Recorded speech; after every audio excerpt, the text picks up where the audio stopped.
नमस्कार क्लास, मैं मोनू चौधरी और ज्योग्राफी की इस ऑनलाइन जर्नी में आपका हार्दिक स्वागत करता हूं। कक्षा 12 का भूगोल पढ़ते हुए हम आगे बढ़ रहे हैं और कक्षा 12 के हमारे इस प्यारे से और सुंदर से भूगोल में हम बात कर रहे हैं आज एक बहुत ही प्यारे से वन शॉट की, यानी एक ही क्लास के अंदर पूरा चैप्टर क्लास होने वाला है। आज हम वन शॉट 5 यानी अध्याय नंबर 5 देखने वाले हैं, जिसमें हम खनिजों की बात करेंगे तथा संसाधनों की बात करेंगे। ऊर्जा यानी विद्युत वाले, ऊर्जा देने वाले जो संसाधन हैं उनकी बात भी करेंगे और खनिजों की बात भी करेंगे। खनिज तो वो होते हैं जिन्हें खनन के द्वारा मतलब खोद करके प्राप्त किया जाता है, उसे हम खनिज कहते हैं। और संसाधन, ऊर्जा संसाधन वे संसाधन होते हैं जिनसे हमें विद्युत आपूर्ति होती है। वन शॉट एक ऐसी सीरीज है जिसके अंतर्गत पूरे चैप्टर को समाहित करने का प्रयास किया जाता है। फिर भी कहीं ना कहीं थोड़ा बहुत अगर छूट जाता है तो आप पूरे लेक्चर जो है वो एक एक करके रिकॉर्ड किए हुए प्ले लिस्ट में आपको मिल जाएंगे यूट्यूब पर, तो आप वहाँ से और डिटेल से अच्छे से कर सकते हैं। लेकिन मैं दावा और श्योरिटी देता हूँ आपको कि वन शॉट जो मैं करा रहा हूँ उससे बाहर कुछ भी नहीं जाएगा, आपको यहाँ से ही पढ़ना है। ये बात मैं इसलिए बता रहा हूँ कि एक दो बच्चों के कमेंट मैंने देखे कि सर आपने एक लाइन छोड़ दी थी चैप्टर में। तो वन शॉट के अंदर सारी चीज़ों को नहीं लिया जा सकता, लेकिन अमूमन 99% मैं ले रहा हूं। जो मुझे लगता है कि ये तो कभी पूछा ही नहीं जा सकता, उसको अगर बाय द वे कभी कभी छोड़ दिया जाता है। बाकी ऑलमोस्ट सारी चीज़ें जो है वो वन शॉट में मैं लेने का प्रयास कर रहा हूं। फिर भी आप और ज़्यादा डिटेल से अगर करना चाहते हैं तो प्लेलिस्ट में जो वीडियोस हैं उन्हें आप देख सकते हैं, क्योंकि जो चैप्टर कभी ना कभी किसी ना किसी रूप में बहुत लंबा और लहंती 10-10 लेक्चर जिसके मैंने लिए हैं उसको एक लेक्चर के माध्यम से पिरोना या फिर एक ही लेक्चर में उसे समाहित करना थोड़ा मुश्किल होता है। तो इसलिए उन चीज़ों को थोड़ा उस प्रकार से भी लेना पड़ता है। लेकिन वन शॉट एक बहुत ही अच्छी सीरीज है जिसमें हम बहुत ही बेसिक तरीके से छोटी छोटी चीज़ों को समझते हुए आगे बढ़ते हैं और एक क्लास में पूरा चैप्टर क्लास हो जाता है। और आपको क्या चाहिए? इसलिए मुस्कुराते हुए, खुश होके, मस्त तरीके से, शानदार तरीके से आज के इस वन शॉट को शुरू करते हैं, जिसमें हम खनिजों की बात करेंगे। देखो कितने प्यारे प्यारे खनिज है, बहुत सुंदर सुंदर खनिज है और इन खनिजों की बातें क्या है, निराली है भाई। एक एक करके हम देखेंगे। सबसे पहले खनिज की बेसिक बातें देखेंगे हम। ये जो खनिज है ये अपने आप में एक स्थान रखते हैं और इनको पढ़ना बहुत ज़रूरी हो जाता है, क्योंकि बिना इनको पढ़े हमें पृथ्वी की भूगर्भ संरचना जो है उसको हम इसीलिए पढ़ते हैं कि खनिजों को पता हम कर पाए। तो खनिज जो है, भारत में अनेक प्रकार के खनिज पाए जाते हैं। जैसे राजस्थान है वो तो खनिजों का अजायब घर कहलाता है। कौन कहलाता है? राजस्थान जो है उसमें सबसे ज़्यादा खनिज होते हैं। तो राजस्थान जो है वो खनिजों का अजायब घर कहलाता है। किसका? खनिजों का अजायब घर, अजायब घर। राजस्थान को खनिजों का म्यूजियम भी कहते हैं क्योंकि ज्यादा खनिज है वहां पे, म्यूजियम। खनिजों का संग्रहालय भी कहते हैं। और पूरा भारत ही खनिजों से परिपूर्ण है। भारत में बहुत सारे खनिज हैं और खनिजों पर ही टिके रहते हैं उद्योग। यानी उद्योग जब तक नहीं चलेंगे, जब तक खनिज नहीं होंगे, यानी लोहा उद्योग जो है वो लोहे पर आधारित है, तो लोहा खनिज है। तो इस प्रकार से हम खनिजों को पढ़ते हैं। और ऊर्जा संसाधनों में वो आ जाते हैं जैसे कोयला, जिसके अंदर कार्बन होता है, जो विद्युत देते हैं वो तो संसाधन हो जाते हैं, ऊर्जा संसाधन। और जो सीधे सीधे अलग रूप में काम करते हैं और खनन के द्वारा ही प्राप्त होते हैं वो खनिज हो जाते हैं। तो शुरू करते हैं इसको। भारत में अनेक प्रकार के खनिज पाए जाते हैं और खनिजों की उपस्थिति का संबंध देश की भूगर्भिक संरचना से जुड़ा हुआ है। खनिज जो है देश की भूगर्भिक संरचना का एक हिस्सा है। भूगर्भिक का मतलब होता है पृथ्वी के अंदर। भूगर्भिक का मतलब क्या होता है? पृथ्वी के अंदर। भूगर्भिक का मतलब क्या है? पृथ्वी के अंदर। तो पृथ्वी के अंदर जो है भूगर्भ, भू यानी पृथ्वी, गर्भ यानी पृथ्वी का पेट, यानी पृथ्वी के अंदर जो चीज होती है, एक संरचना होती है, उसके अंदर आपको इनकी उपस्थिति मिलेगी। किसकी? खनिजों की। तो खनिजों की उपस्थिति आपको कहाँ देखने को मिलेगी? पृथ्वी के अंदर, यानी पृथ्वी के भूगर्भ से हम खनिजों को निकालते हैं, क्योंकि खनिज संरचना सारी की सारी पृथ्वी के अंदर है। किसके अंदर है? पृथ्वी के अंदर। आगे बढ़ते हैं। उदाहरण की अगर बात करूं मैं तो लोहा अयस्क, लोहा अयस्क का मतलब होता है कच्चा लोहा। लोहा अयस्क का मतलब क्या है? कच्चा लोहा। तो इसे हम लोहा अयस्क कहेंगे। कच्चा लोहा जो होता है उसको हम लोहा अयस्क कहते हैं, और पक्का लोहा जब हो जाता है तो उसको हम इस्पात कहते हैं। कच्चा लोहा लोहा अयस्क कहलाता है। क्या कहलाता है? लोहा अयस्क कहलाता है। जबकि पक्का लोहा जो होता है वो लोहा इस्पात कहलाता है। क्या कहलाता है? लोहा इस्पात। तो लोहा अयस्क और लोहा अयस्क जो होता है, लोहा अयस्क जो होता है, लोहे को हम डिटेल से पढ़ेंगे अभी कुछ देर बाद, लेकिन मैं थोड़ा सा आपको यह बता रहा हूं कि लोहा जो अयस्क होता है उसको जब पक्का बनाया जाता है तो उसमें मैग्नीज, कोका आदि चीजें डाल के उसको भयंकर तरीके से एक भयंकर सेल्सियस पर उसको गर्म किया जाता है भट्टियों में। जब गर्म किया जाता है तो लोहा जो बिखरा हुआ था, भंगुर अवस्था में था, वो लिक्विड फॉर्म में बदल जाता है और फिर धीरे धीरे ठोस अवस्था की ओर चला जाता है भयंकर गर्म करने के कारण। और वो जो बनता है जिसे टेबल कुर्सी हम बनाते हैं वो लोहा इस्पात कहलाता है। तो लोहा लोहा नहीं होता है, लोहा अयस्क होता है पहले, जिसका मतलब है कच्चा लोहा, और जिसको भट्टियों पे गर्म करने के कारण फिर वो लोहा इस्पात बन जाता है। तब उसमें जो मिलाया जाता है वो मैग्नीज होता है। कौन होता है? मैग्नीज। तो मैग्नीज के भंडार देश की प्री कैम्ब्रियन संरचना और धारवाड़ समूह में पाए जाते हैं। मैग्नीज जो है उसके भंडार हमें कहीं देखने को मिलते हैं तो प्री कैम्ब्रियन संरचना, ये ज्योग्राफी का टाइम पीरियड होता है। जैसे हिस्ट्री को जब हम पढ़ते हैं तो हिस्ट्री के अंदर ईस्वी सन, ईस्वी पूर्व ऐसे चला करता है कि सिंधु घाटी की सभ्यता 2350 से लेकर 1750 ईस्वी पूर्व थी। वैदिक युग 1700, वैदिक युग 1500 से लेकर 1000 ईस्वी के बीच में, ईस्वी पूर्व के बीच में था। फिर हम मौर्य काल को पढ़ते हैं, गुप्त काल को पढ़ते हैं, तो उसमें ईस्वी पूर्व वगैरह ईस्वी ऐसे चला करते हैं। लेकिन भूगोल ने कहा मैं मेरा समय अलग ही बनाऊंगी, और उसने अपने समय, अपना जो समय है उसको ऐसे बांटा, एलियोजोइक, मेसोजोइक, इयोसिन काल, मायोसिन काल, प्री कैम्ब्रियन काल, इस प्रकार से अलग अलग टाइम जोन में उसने बांटा है खुद को। तो उसमें एक समय का नाम आता है प्री कैम्ब्रियन। तो भारत के अंदर जितने भी खनिज मिलते हैं वो अधिकतर प्री कैम्ब्रियन संरचना के हैं, और ये चट्टान का नाम होता है धारवाड़ चट्टान। कौन सी चट्टान? धारवाड़ में पाए जाते हैं। तांबा, सीसा और जस्ता अरावली क्षेत्र की धारवाड़ संरचना में मिलता है। तांबा, सीसा और जस्ता अरावली की जो धारवाड़ चट्टान है उनमें देखने को मिलता है। गुजरात के खेड़ ब्रह्म स्थान से, किससे? गुजरात के खेड़ ब्रह्म स्थान से अरावली पर्वतमाला चलना शुरू होती है, और दिल्ली की रायसीना की पहाड़ियों तक जो पहाड़ियां हमें दिखाई देती है वो सारी की सारी अरावली होती है। कहाँ से चलती है?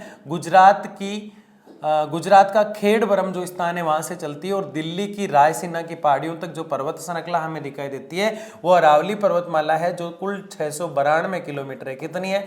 टोटल 692 किलोमीटर है। और इन 692 किलोमीटर में हम ये देखते हैं कि ये सारी जो संरचना है ये धारवाड़ संरचना है, और इस अरावली की पूरी जो शाखा है, कौन सी? अरावली की जो पूरी शाखा है, इस पूरी शाखा के अंदर हम देखेंगे हमें अगर कोई खनिज देखने को मिलेंगे सबसे ज्यादा तो सीसा, जस्ता और चांदी भी हो सकती है। कौन हो सकती है?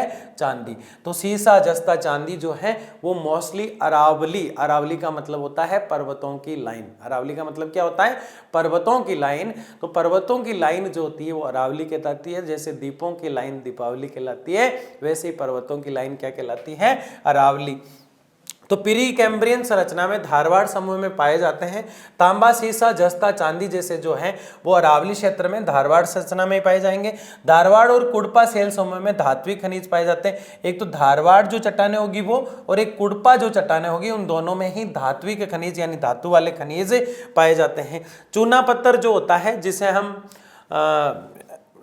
चूना पत्थर जो है जिसे सीमेंट भी बनती है, क्योंकि सीमेंट बनाने के लिए चूना पत्थर की जरूरत होती है और कोयले की जरूरत होती है। तो चूना पत्थर जो है वो मोस्टली जिसे सीमेंट के लिए काम में लिया जाता है, और जैसलमेर जैसे राजस्थान के कई क्षेत्रों में ये देखने को मिलता है। इसी कारण से जैसलमेर में बालू मिट्टी होते हुए भी वहाँ पे खनिज मिलते हैं, क्योंकि चूना पत्थर जहाँ होगा वहाँ खनिज और प्राकृतिक तेल और प्राकृतिक गैस मिलने के आसार डबल हो जाते हैं। क्या हो जाते हैं? आसार डबल हो जाते हैं। और डोलोमाइट, जिप्सम आदि कुड़पा और विंध्य सैलू समूह से मिलते हैं। पेट्रोलियम टर्शियरी चट्टानों से मिलता है। अब याद रखिए कि पेट्रोल जो है वो हमेशा और हमेशा टर्शियरी चट्टानों से मिलता है। हम जो आपको यहाँ चीज़ें दिखाई दे रही हैं उनको बहुत ज़्यादा डिटेल से अभी पढ़ने वाले हैं। ये तो सारा मिक्सअप है, ये तो बेसिक बात हुई है खनिज पे अभी और ऊर्जा संसाधन पे, क्योंकि पेट्रोल ऊर्जा संसाधन है और बाकी आपको ये मैग्नीज लोहा ये दिखाई दे रहे थे ये खनिज है। तो ऊर्जा संसाधन तो वो होते हैं जैसे कि पेट्रोल हो गया, कोयला हो गया, जमारी ऊर्जा हो गया, भूतापीय ऊर्जा हो गया, वो सब इसमें आ जाते हैं। तो आगे बढ़ते हैं। धात्विक खनिज क्या होते हैं पहले ये हम समझते हैं, क्योंकि खनिज दो प्रकार के हैं, धात्विक और अधात्विक। तो धात्विक खनिज क्या है, इसके अंतर्गत लोहा, अयस्क, मैग्नीज, टंगस्टन, तांबा, सीसा, जस्ता, बॉक्साइट, सोना, चांदी, टिन, इल्मेनाइट आदि खनिज आते हैं। यानी धात्विक खनिज जो होते हैं उसके अंदर ये खनिज आते हैं, यानी धातु का अंश जिसमें ज्यादा पाया जाता है वो धात्विक खनिज होते हैं। जिस खनिज में ज्यादा लोहा पाया जाएगा, जिस खनिज में ज्यादा लोहे का अंश पाया जाएगा तो वो धात्विक तो है ही, लेकिन वो लौह खनिज कहलाएगा, और जिसमें कम होगा खनिज वो अलोह खनिज कहलाएगा। तो ये जो धात्विक खनिज है इसको भी हमने दो भागों में बांटा है और वो दो भाग आपको यहाँ दिखाई दे रहे हैं, लोहा खनिज और अलोहा खनिज। आपको यहां तक सिर्फ इतना ध्यान रखना है कि धात्विक खनिज दो रूपों में है।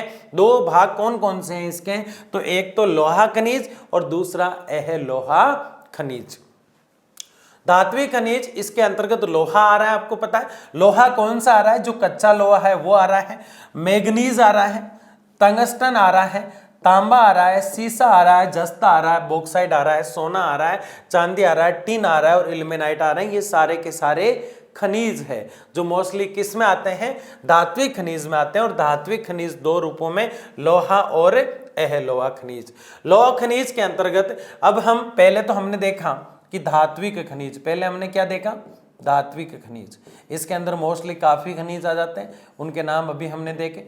तो धात्विक खनिज हमने देखा, और धात्विक खनिज भी दो प्रकार का, एक तो वो जिसके अंदर लोहा पाया जाएगा तो वो लोहा खनिज होगा, और एक वो जिसके अंदर लोहे के अंश नहीं पाए जाएंगे तो वो अलोहा खनिज होगा। ये दोनों धात्विक के रूप हैं। तो अभी हम लौह खनिज देख रहे हैं, मतलब धात्विक का पहला रूप देख रहे हैं, इसके बाद हम अलोह देखेंगे तो धात्विक का दूसरा रूप देखेंगे। बताओ समझ में आ रहा है कि नहीं आ रहा है। धात्विक खनिज जिसमें धातु ज्यादा होती है, ये दो प्रकार के होते हैं, एक तो जिसमें लोहे के अंश ज्यादा होते हैं और एक जिसमें लोहे के अंश कम होते हैं। तो लोहा और अलोहा हो गए। तो लोहा खनिज कौन कौन से हैं, ये धात्विक का ही रूप है, मैं बता ही रहा हूं आपको। तो ये धात्विक का पहला रूप है जो यहाँ लिखा गया है, इसके अंतर्गत लोहा खुद आ जाता है, मैग्नीज इसके अंदर आ जाता है, क्रोमियम, निकेल, टंगस्टन, कोबाल्ट आदि धात्विक खनिजों को रखा जाता है। इन खनिजों में लोहे का अंश पाया जाता है। आप इस लाइन को याद रखें कि इस खनिज में लोहे का अंश पाया जाता है, लोहे का अंश इसमें पाया जाएगा। किसका अंश पाया जाएगा, लोहे का अंश पाया जाने के कारण ही धात्विक खनिज का पहला रूप लोहा खनिज कहलाता है। और इसके अंतर्गत ये सब आ जाते हैं, यानी कि लोहा खुद आ जाता है और लोहे में मैग्नीज डाला जाता है। टंगस्टन को भी इसके साथ ही याद कर लेते हैं। तो आपको तीन नाम तो याद हो ही जाने चाहिए कि धात्विक खनिज जो है उसमें लोहा जो खनिज है उसमें टंगस्टन, मैग्नीज और लोहा अयस्क आता है। बाकी कोबाल्ट, निकेल, टंगस्टन वो होता है जो बल्ब जो होता है उसमें एक तार होता है, अगर वो तार अंदर से टूट जाता है तो हम कहते हैं बल्ब फ्यूज हो गया, तो वो टंगस्टन होता है, ठीक है ना। बाकी मैग्नीज इसके अंदर डाला जाता है और बाकी हम देखने वाले हैं। अब हम क्या देखने वाले हैं, अलोह है, ठीक है। तो अधात्विक खनिज अलोह है। इसके अलावा जो बच गए सारे खनिज जो जिसके अंदर लोहे का अंश नहीं है वो अलोह में आ जाएंगे। और अब मैं यहाँ से एक और डायग्राम बना रहा हूँ। ये तो धात्विक खनिज हुआ, लोहा खनिज और अलोहा खनिज। जिसके अंदर धातु, जैसे ही मार्कर है मान लो, इसके अंदर धातु पाई जाएगी तो ये धात्विक खनिज है। और ये भी दो प्रकार के होंगे। ये भी कितने प्रकार के होंगे, दो प्रकार के होंगे। एक तो जिसमें लोहा पाया जाएगा, लोह धात्विक, और जिसमें लोहा नहीं पाया जाएगा तो वो अलोह धात्विक। इस बात को जब हम साइड में कर देते हैं तो एक ऐसे खनिज भी होते हैं लोहा और लोहा पाया जाना और लोहा नहीं पाया जाना, वो बात तो अलग है। लेकिन ऐसे खनिज भी होते हैं जिनमें धातु भी नहीं है तो वो कहलाएंगे अधात्विक। क्या कहलाएंगे, अधात्विक, अधात्विक खनिज कहलाएंगे। आगे बात समझ में। लोह खनिज के अंतर्गत तो लोहा, अयस्क, मैग्नीशियम, क्रोमियम ये सब होता है। सबसे पहले धात्विक खनिज दो प्रकार के। धात्विक खनिज क्या है, जिसमें धातु का अंश पाया जाएगा, ये लोहा और अलोहा होता है। और उसके बाद हम देख रहे हैं अधात्विक, ये दोनों रूप तो बराबर के हैं और इसके दोनों रूप ये हैं, ठीक है ना। तो अब हम जो देख रहे हैं वो अधात्विक खनिज देख रहे हैं। अभी हमने दो रूप किसके पढ़े थे, धात्विक खनिज के, लोहा और अलोहा। धात्विक खनिज के बराबर ही बैठा है कौन, अधात्विक खनिज, और जिसके अंतर्गत आते हैं अभ्रक आती है, बड़ी चमकदार होती है ये। और राजस्थान का भीलवाड़ा जो है वो इसके लिए जाना जाता है, किसके लिए जाना जाता है, अभ्रक के लिए। एस्बेस्टस, पाइराइट, नमक, गंधक, हीरा, संगमरमर, चूना, पत्थर, जिप्सम, नाइट्रेट, ग्रेनाइट। इसमें देखो महंगी महंगी चीजें आ रही है। देखो आप, जिप्सम, संगमरमर, हीरा।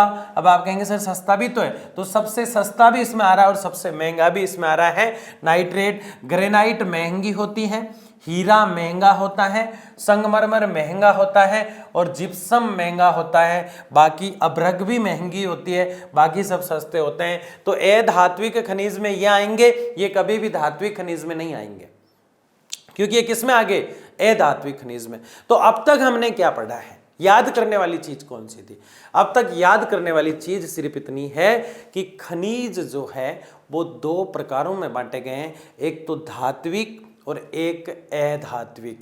अधात्विक को थोड़ा सा छोड़ दो, धात्विक को पकड़ो। धात्विक दो रूपों में, लोहा और अलोहा, लोहे के अंश वाला लोहा और बिना लोहे वाला अलोहा, ये तो धात्विक हुआ। और दूसरा अधात्विक क्या है, तो अधात्विक महंगे और सस्ते खनिज आपको दिखाई दे रहे हैं। संगमरमर आ गया, हीरा आ गया, ग्रेफाइट आ गया, सस्ते वालों में नमक आ गया। तो ऐसे इनको याद करना है। आगे बढ़ते हैं।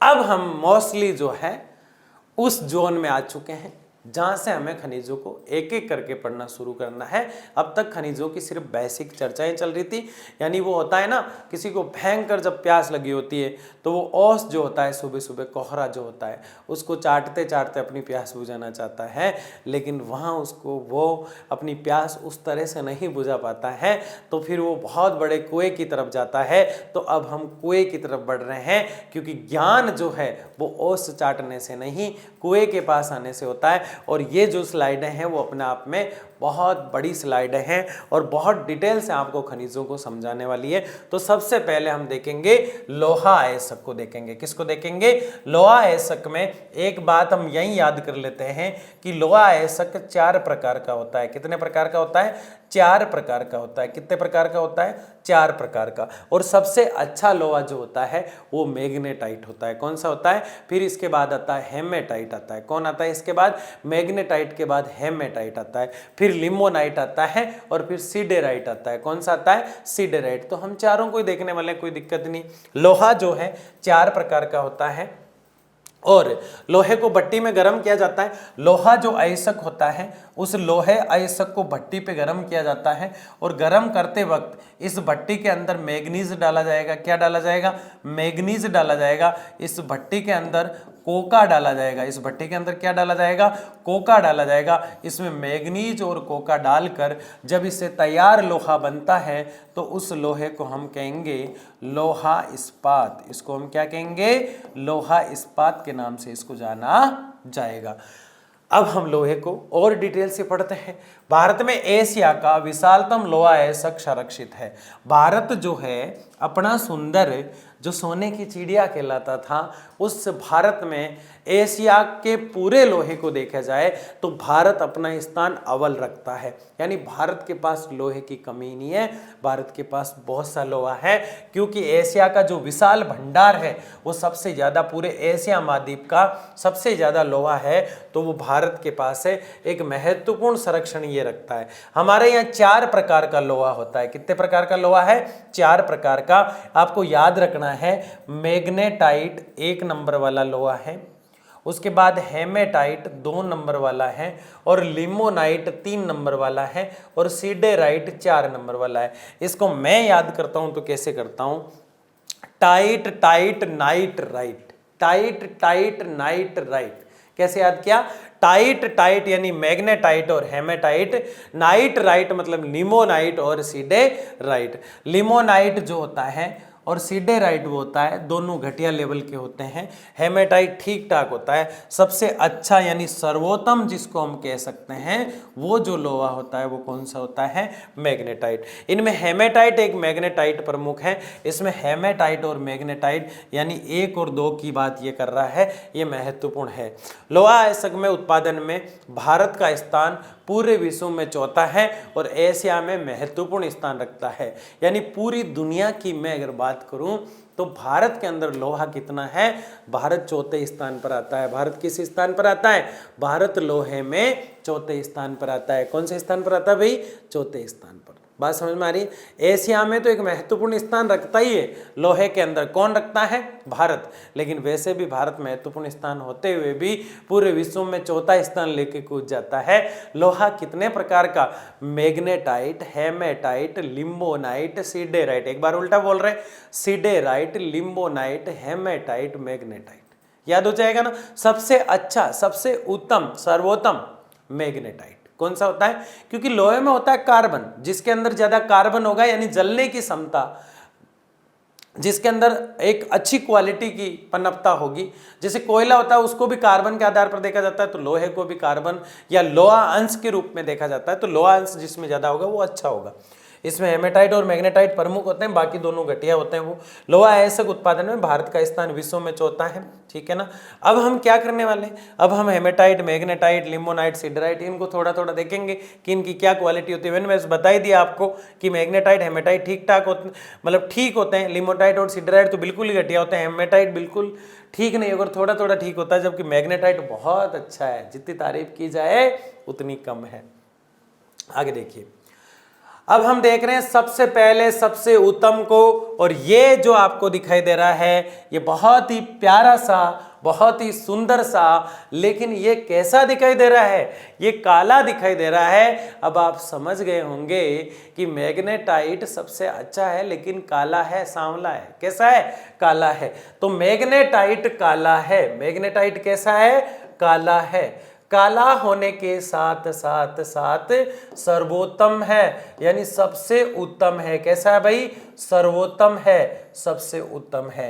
काला है और सबसे अच्छा है। कौन अच्छा है सबसे? मैग्नेटाइट। देखिए, सर्वोत्तम प्रकार का लोहा अयस्क है। अयस्क क्यों कह रहे हैं इसको? इस्पात क्यों नहीं कह रहे? इस्पात तो जब होगा जब इसके अंदर मैग्नीज कोका डाल के गर्म किया जाएगा। ठीक है ना? ये काले रंग का होता है और इसमें धातु की मात्रा, इसमें मैंने कहा ना लोहे का अंश, यानी मैग्नेटाइट जो है इसमें धातु की मात्रा होती है 72%। आपको याद रखना है 3 चीजें। कौन सी? मैग्नेटाइट की 3 चीजें। एक तो सर्वोत्तम, एक तो सर्वोत्तम, एक सबसे उत्तम होते हुए भी काला है, और इसमें जो है क्या देख रहे हैं हम? धातु की जो मात्रा है, लोहे का जो अंश है वो 72% होता है। कितना होता है? अब आपको समझ में आने लगा है ना? शुरू में वो बेसिक चर्चाएं थी जिनको थोड़ा मुश्किल सा लगता है कि यार पता नहीं क्या पढ़ने लग गए, लेकिन आधे बच्चे ऐसे भी होते हैं वहां तक आते हैं और वहां से कल्टी मारे जाते हैं। लेकिन असली हीरो लर्न एंड शेयर के रिजल्ट देने वाले आप है जो अब यहाँ से आगे पढ़ते जा रहे हैं। सस्पेंस जो है वो लगता है कभी कभी, और हम पेशेंस नहीं रख पाते हैं, धैर्य नहीं रख पाते हैं। ये बहुत ज़रूरी होता है धैर्य। तो 72% राजस्थान और यूपी और आदि क्षेत्रों में खनिजों के भंडार तो है ही, लेकिन खनिज जो टॉपिक है वो सबसे ज्योग्राफी का टफ टॉपिक माना जाता है, सबसे खतरनाक टॉपिक। और मैं आपको ऐसे याद करवाने वाला हूँ बहुत ही बारीक तरीके से। मुस्कुराओ, ठीक है ना? हाँ, काले रंग का होता है, इसमें धातु की मात्रा 72% होती है। भारत में ये मुख्यतः कहाँ होगा? सिंह भूमि। खनिज आए और लोहा आए और सिंह भूमि का नाम नहीं आए तो बड़े अच्छी बात नहीं होती है, क्योंकि सिंह भूमि जो है वो मानी जाती है लोहे के लिए। सिंह भूमि तांबे के लिए भी जानी जाती है। तो सिंह भूम मतलब सिंह भूमि। बाराजामदा झारखंड का स्थान, बेलारी होसपेट कर्नाटक का स्थान, और सर्वाधिक जो है बेलाडीला छत्तीसगढ़ आदि जगहों पर पाया जाता है। आपको क्या याद रखना है? सिंह भूमि और बाराजमदा झारखंड के 2 स्थान याद रखने हैं। मैग्नेटाइट लोहा झारखंड में 2 जगह, एक तो सिंह भूमि बाराजामदा और एक बेलारी जो है होसपेट जो क्षेत्र है कर्नाटक का, तो सिंहभूमि बाराजामदा तो झारखंड और बेलारी होसपेट कर्नाटक, और सर्वाधिक जो लोहा है मैग्नेटाइट सिर्फ वो बेलाडीला छत्तीसगढ़। ये माइंस बहुत प्रसिद्ध है, बेलाडीला की माइंस, बेलाडीला की बहुत प्रसिद्ध है, बहुत ज्यादा प्रसिद्ध है। कौन सी माइंस? बेलाडीला माइंस। बताओ मैग्नेटाइट समझ में आ रहा है कि नहीं आ रहा है? काला होता है, सर्वोत्तम होता है, काला होता है, सर्वोत्तम होता है, 72% लोहे का अंश होता है। सिंहभूमि बाराजमदा झारखंड में, होसपेट क्षेत्र बेलारी का कर्नाटक में, और बेलाडीला छत्तीसगढ़ में। 3 जगह ये मोस्टली देखने को मिलता है। अब आधे कहेंगे सर 3 कहाँ हुई, जगह तो 4 होगी, तो झारखंड की 2 जगह उनको एक नहीं बोल सकते क्या हम? तो झारखंड याद रखना है आपको, छत्तीसगढ़ याद रखना है और कर्नाटक याद रखना है। झारखंड में तो कौन सी जगह थी? सिंहभूमि और बाराजमदा। और किसकी थी? बेलारी होसपेट कर्नाटक की। और किसकी है? तो बेलाडीला छत्तीसगढ़, बेलाडीला छत्तीसगढ़।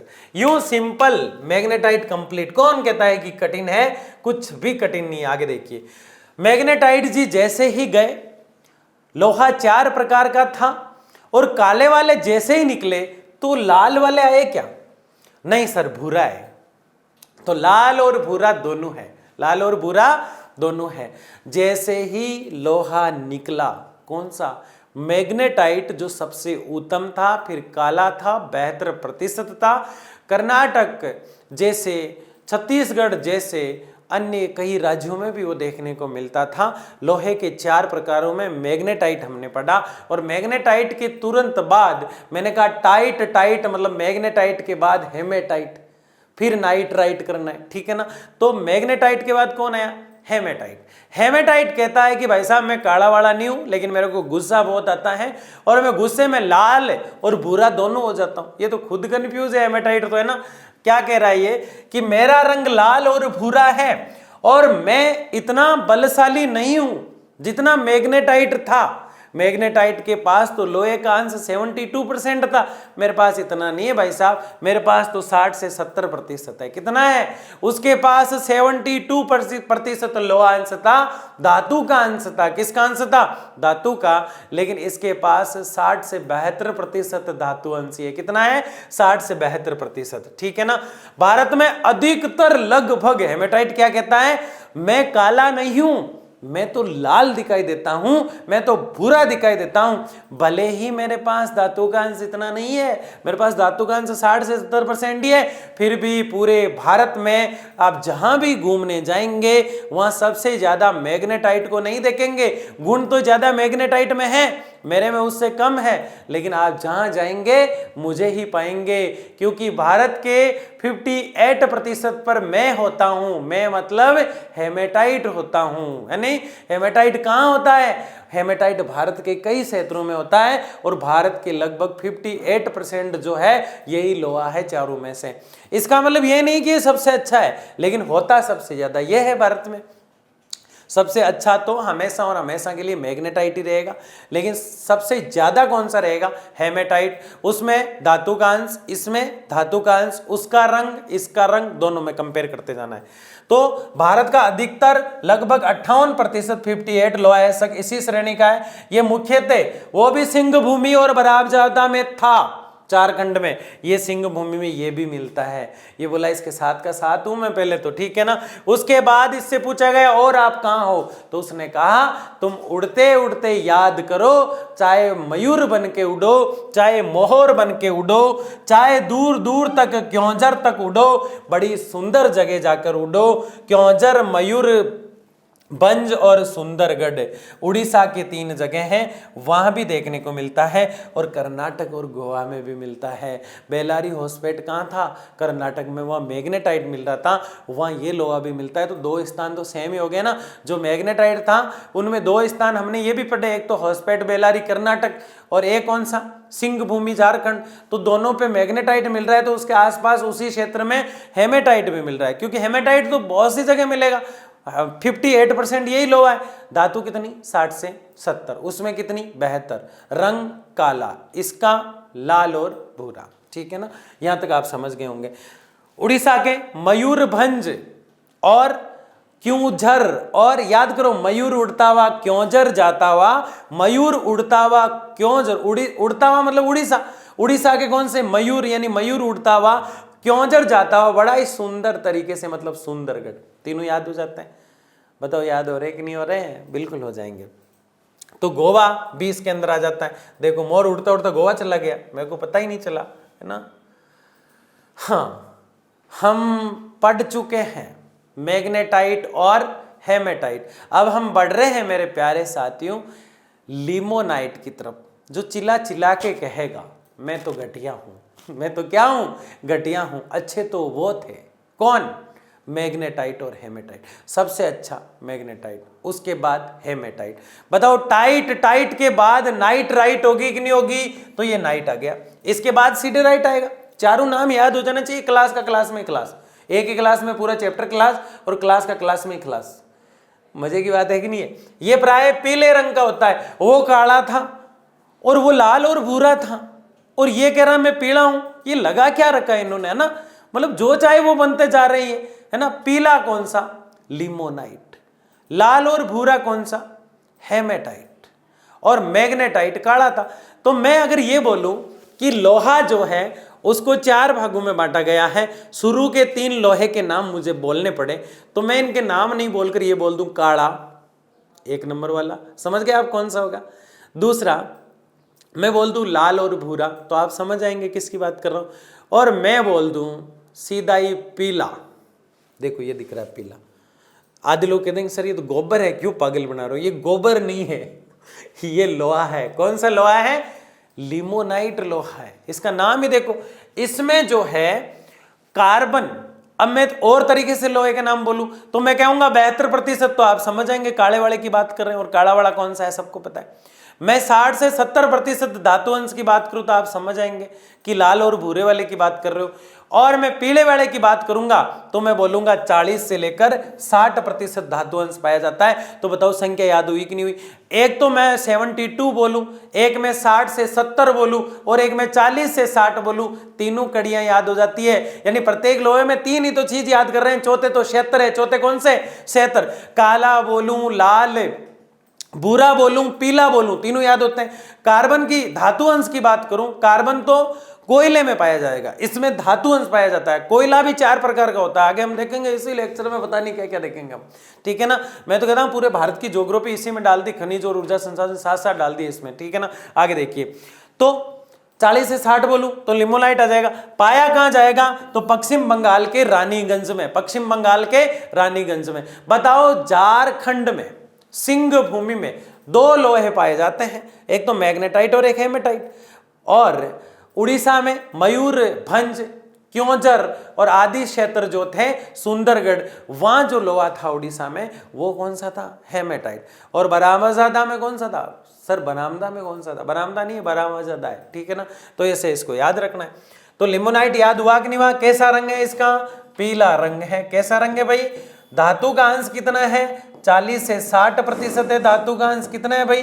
40 से 60%। और ये सबसे ज्यादा पश्चिम बंगाल का जो रानीगंज क्षेत्र है वहां पाया जाता है। इसका नाम आपको पक्का याद रख लेना है। लिमोनाइट का नाम आते ही पश्चिम बंगाल का रानीगंज क्षेत्र। आगे देखिए, सीडेराइट कौन सा है भाई? सीडेराइट। इसमें अशुद्धियां बहुत ज्यादा पाई जाती है। तो खुद चिल्ला चिल्ला के कह रहा है कि सारे गुण तो मैग्नेटाइट में है लेकिन वो काला है। ये सब की आलोचना कर रहा है, अपन को याद करना है। ये कह रहा है कि बहुत ज्यादा गुण है मैग्नेटाइट में, लेकिन मैं तो कहता हूं फिर इतना गुण है तो काला क्यों है? और उसमें धातु का अंश 72% है, तो फिर वो वहां क्यों हो रहा है जहां हेमेटाइट हो रहा है? हेमेटाइट कहां हो रहा है? वही झारखंड के क्षेत्र में और उन क्षेत्रों के आसपास के क्षेत्रों में। उसके बाद ये बात करता है किसकी? मैग्नेटाइट के बाद हेमेटाइट की, कि उसमें धातु का अंश बहुत कम है, 60 से 70 ही है। जबकि फिर ये कहता है कि इससे भी कम है किसमें? लिमोनाइट में, 40 से 60 ही है। लाल और भूरे रंग का कौन सा था और पीले रंग का कौन सा था, ये आप सब अच्छे से जानने लग गए अब। तो 48% ये इसमें क्या है? धातु का अंश। सबसे कम 48 वाला ये, और 40 से 60 वाला इससे पीछे वाला लिमोनाइट, और उसके बाद वाले दोनों आपको याद है। तो सिडेराइट जो है उसमें 48% ही धातु का अंश पाया जाता है और इसमें अशुद्धियां होती है, कचरा होता है। ये देखो बिल्कुल ही ऐसे लगता है तिल के लड्डू बनाए गए, साथ में कुछ बादाम डाल दिए। सर ये तो आप, हमें तो ये लग रहा है कि कहीं ये लड्डू वड्डू ही नहीं दिखा रहे हो आप। अरे ये लोहा ही है, मेरी बात मानो आप, है ना। 48%। इसका रंग भूरा होता है। ये बोला मैं भूरा हूं, कैसा हूं मैं? भूरा। ये अपना आपको नाम भूरा क्यों दे रहा है? ये सोचे कि कुछ ना कुछ मैं हेमेटाइट की बराबरी कर लूं। कर सकता है क्या? नहीं कर सकता। लेकिन प्रॉपर रूप से भूरा ये है, तो प्रॉपर भूरा ये है। जबकि इससे पीछे वाला वो पढ़ा तो उसका तो रंग लाल और भूरा था। ठीक है, कौन सा? हेमेटाइट। जबकि जो ये है ये अपने आप में एक अलग स्थान रखता है। मैग्नीज पहले ही दौड़ के आ गया, ठीक है ना, तो मैग्नीज को हम पीछे ले लेते हैं। तो ये सिडेराइट है। ये कौन सा है भाई? सिडेराइट है। तो 48% इसके अंदर ये होता है। इसका रंग भूरा होता है। इसमें लोहा और कार्बन का मिश्रण होता है, इसलिए इसको कार्बोनेट कहते हैं। इसके अंदर लोहा भी होता है और कार्बन भी होता है। लोहा और कार्बन होने के कारण इसका नाम क्या पड़ गया? सिडेराइट पड़ गया। क्या पड़ गया इसका नाम? सिडेराइट। बार बार भाग रहा है, ये सोचा आज तो पता नहीं ये कौन है जो मेरे को सब कुछ याद करा देगा बच्चों को, इसलिए भागता रहता है इधर उधर इधर उधर, है ना। तो सिडेराइट समझ में आया कि नहीं आया? आ गया। उल्टा बोलो देखिए एक बार, मन ही मन में बोल दो। अब मैं नहीं बोलूंगा बार बार, है ना। सर बोल दो ना प्लीज। नहीं बोलूंगा, है ना। चलो ठीक है। सिडेराइट, इससे पहले वाला था लिमोनाइट, उससे पहले वाला था हेमेटाइट और उससे पहले वाला मैग्नेटाइट। कौन सा था? मैग्नेटाइट। लिमोनाइट तथा सिडेराइट निम्न कोटि का लोहा होता है। अब ये खुद ही कह रहा है, सिडेराइट कह रहा है मैं और मेरे पीछे वाला जो था लिमोनाइट, वो दोनों घटिया है, हम दोनों घटिया है। पहले वाले बहुत अच्छे थे। कौन कौन? ये था लोहा। बताओ समझ में आया कि नहीं आया? अब इससे ज्यादा क्या ही बताऊं मैं लोहे में, बहुत आसान चीजें बता चुका हूं आपको मैं। आगे बढ़ते हैं अब हम पढ़ेंगे मैग्नीज। बिना मैग्नीज के लोहा नहीं बन सकता। तो क्या तांबा बन जाएगा? नहीं, कच्चा लोहा ही रह जाएगा वो।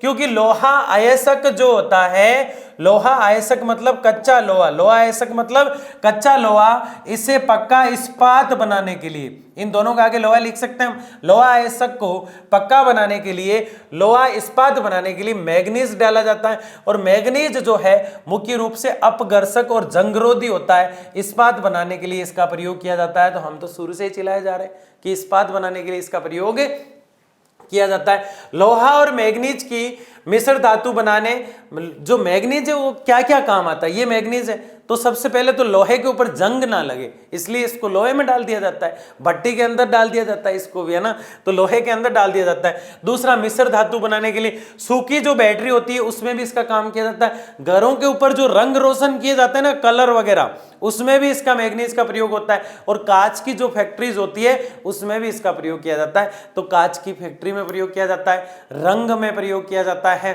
शुष्क बैटरी में प्रयोग किया जाता है, और किस में प्रयोग किया जाता है? ये अपघर्षक है और लोहे के ऊपर जंग ना लगे, इसलिए मोस्टली तो इसका लोहे में ही प्रयोग किया जाता है। आपको सिर्फ ये याद रखना है। भारत का 90% मैग्नीज, इसका ये आपको शब्द पक्का याद रखना है कि मैग्नीज जो है वो धारवाड़ सेलू से मिलता है। कौन सी सेलू से मिलता है? मैग्नीज जो है वो धारवाड़ सेलू से मिलता है। कौन सी सेलू से मिलता है? धारवाड़ सेलू से मिलता है। इस समूह के गोडाराइट और कोडुराइट श्रृंखला में पाया जाता है। धारवाड़ में भी और बड़े बड़े पत्थर बने हुए हैं, और बड़ी बड़ी सेलें बनी हुई है इस प्रकार से, और बड़ी बड़ी चट्टानें बनी हुई है। उन चट्टानों में ये दो चट्टानें जो हैं उनका नाम है गोडाराइट और कोडुराइट। गोडाराइट कोडुराइट, गोडाराइट और कोडुराइट, यहाँ ये देखने को मिलता है। ये भाई साहब कौन सा है? मैग्नीज है। कौन सा है? मध्य प्रदेश में मैग्नीज जो है वो 33% मिलता है। एम फॉर मैग्नीज और एम फॉर मोनू, मध्य प्रदेश।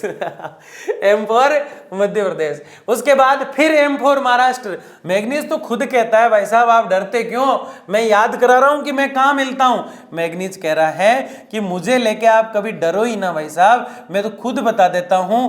मैं से ही शुरू होता हूं और मध्य प्रदेश में ही मिलता हूं, और मैं से ही शुरू होता हूं और महाराष्ट्र में ही मिलता हूं। कहां मिलता हूं?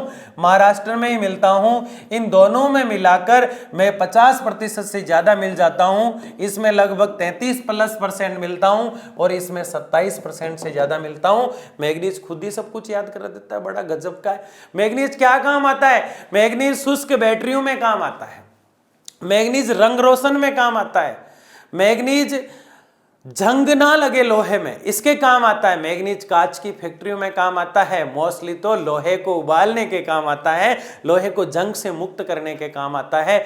मैग्नीज कहाँ देखने को मिलता है? मैग्नीज ऐसा देखने को मिलता है, लेकिन मैग्नीज मिलता कहाँ है? तो सबसे ज्यादा मध्य प्रदेश में 33% मिलता है, और उसके बाद महाराष्ट्र वाले जो है उनके पास देखने को मिलता है 27%। इतना सिंपल है क्या? मैग्नीज देखो कैसे चमक मार रहा है ना, जैसे लोहे के पास जाता है इसकी चमक खत्म हो जाती है, उबाला जाता है इसको साथ में।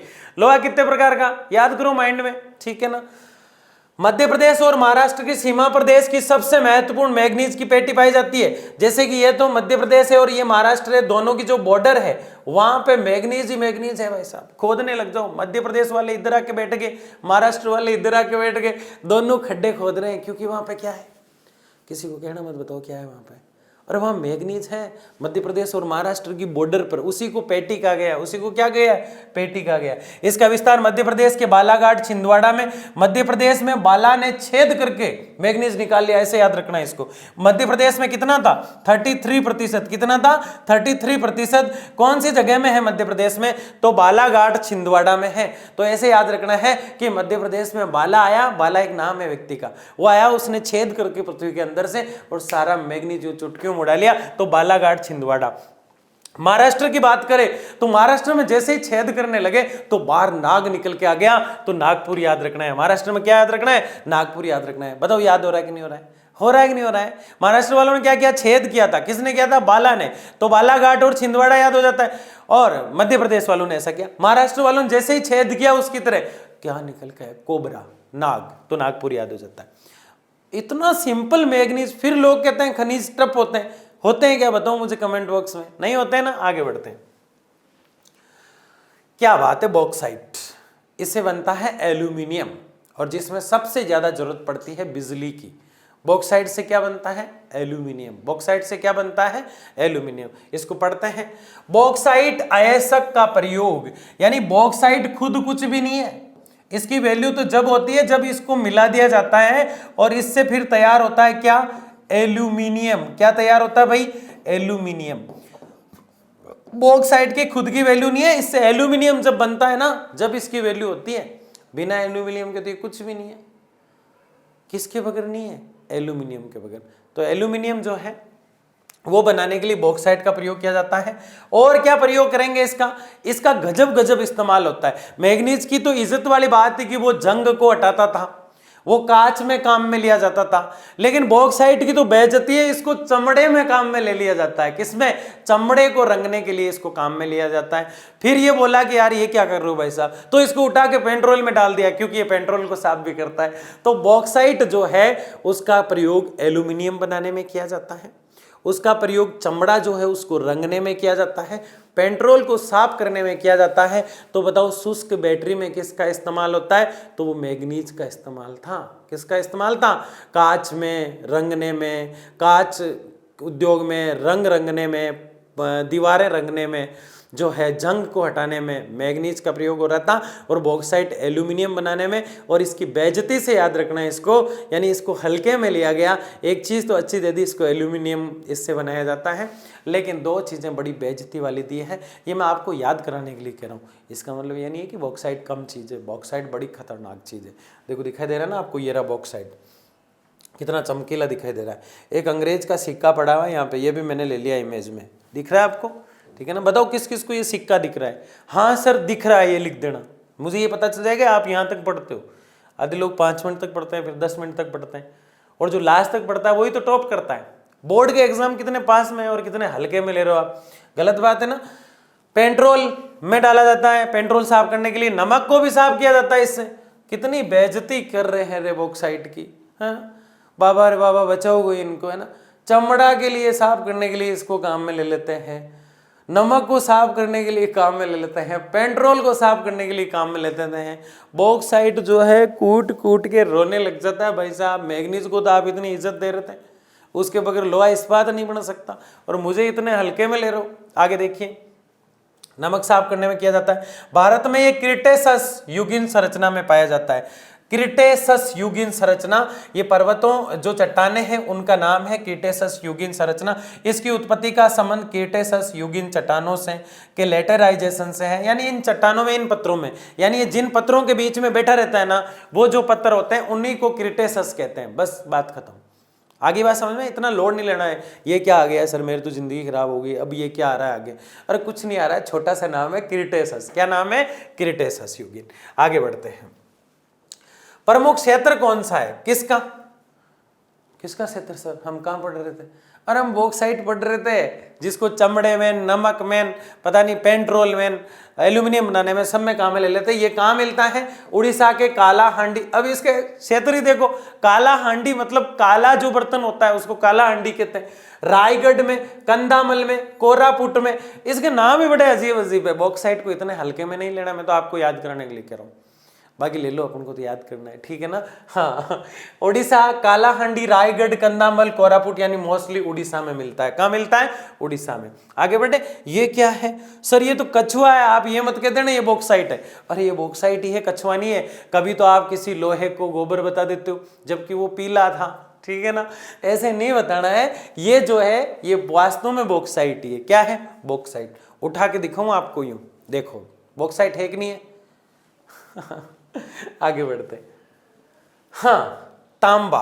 क्या बात है। सबसे पहले महाराजा गंगा सिंह वाला पीतल का, जिसके अंदर वो पानी पिया करते थे और तांबा इसमें मिला हुआ रहता था, वो जो पानी पीने का उनका पात्र था उसको मैं लेके आया हूं आपके लिए। देखो इसको, तांबा जो होता है, क्या होता है? तांबा। ये देखिए, ये तांबा, इसके अंदर रात को जल भर के रखो और सुबह पियो, कोई बीमारी नहीं लगती।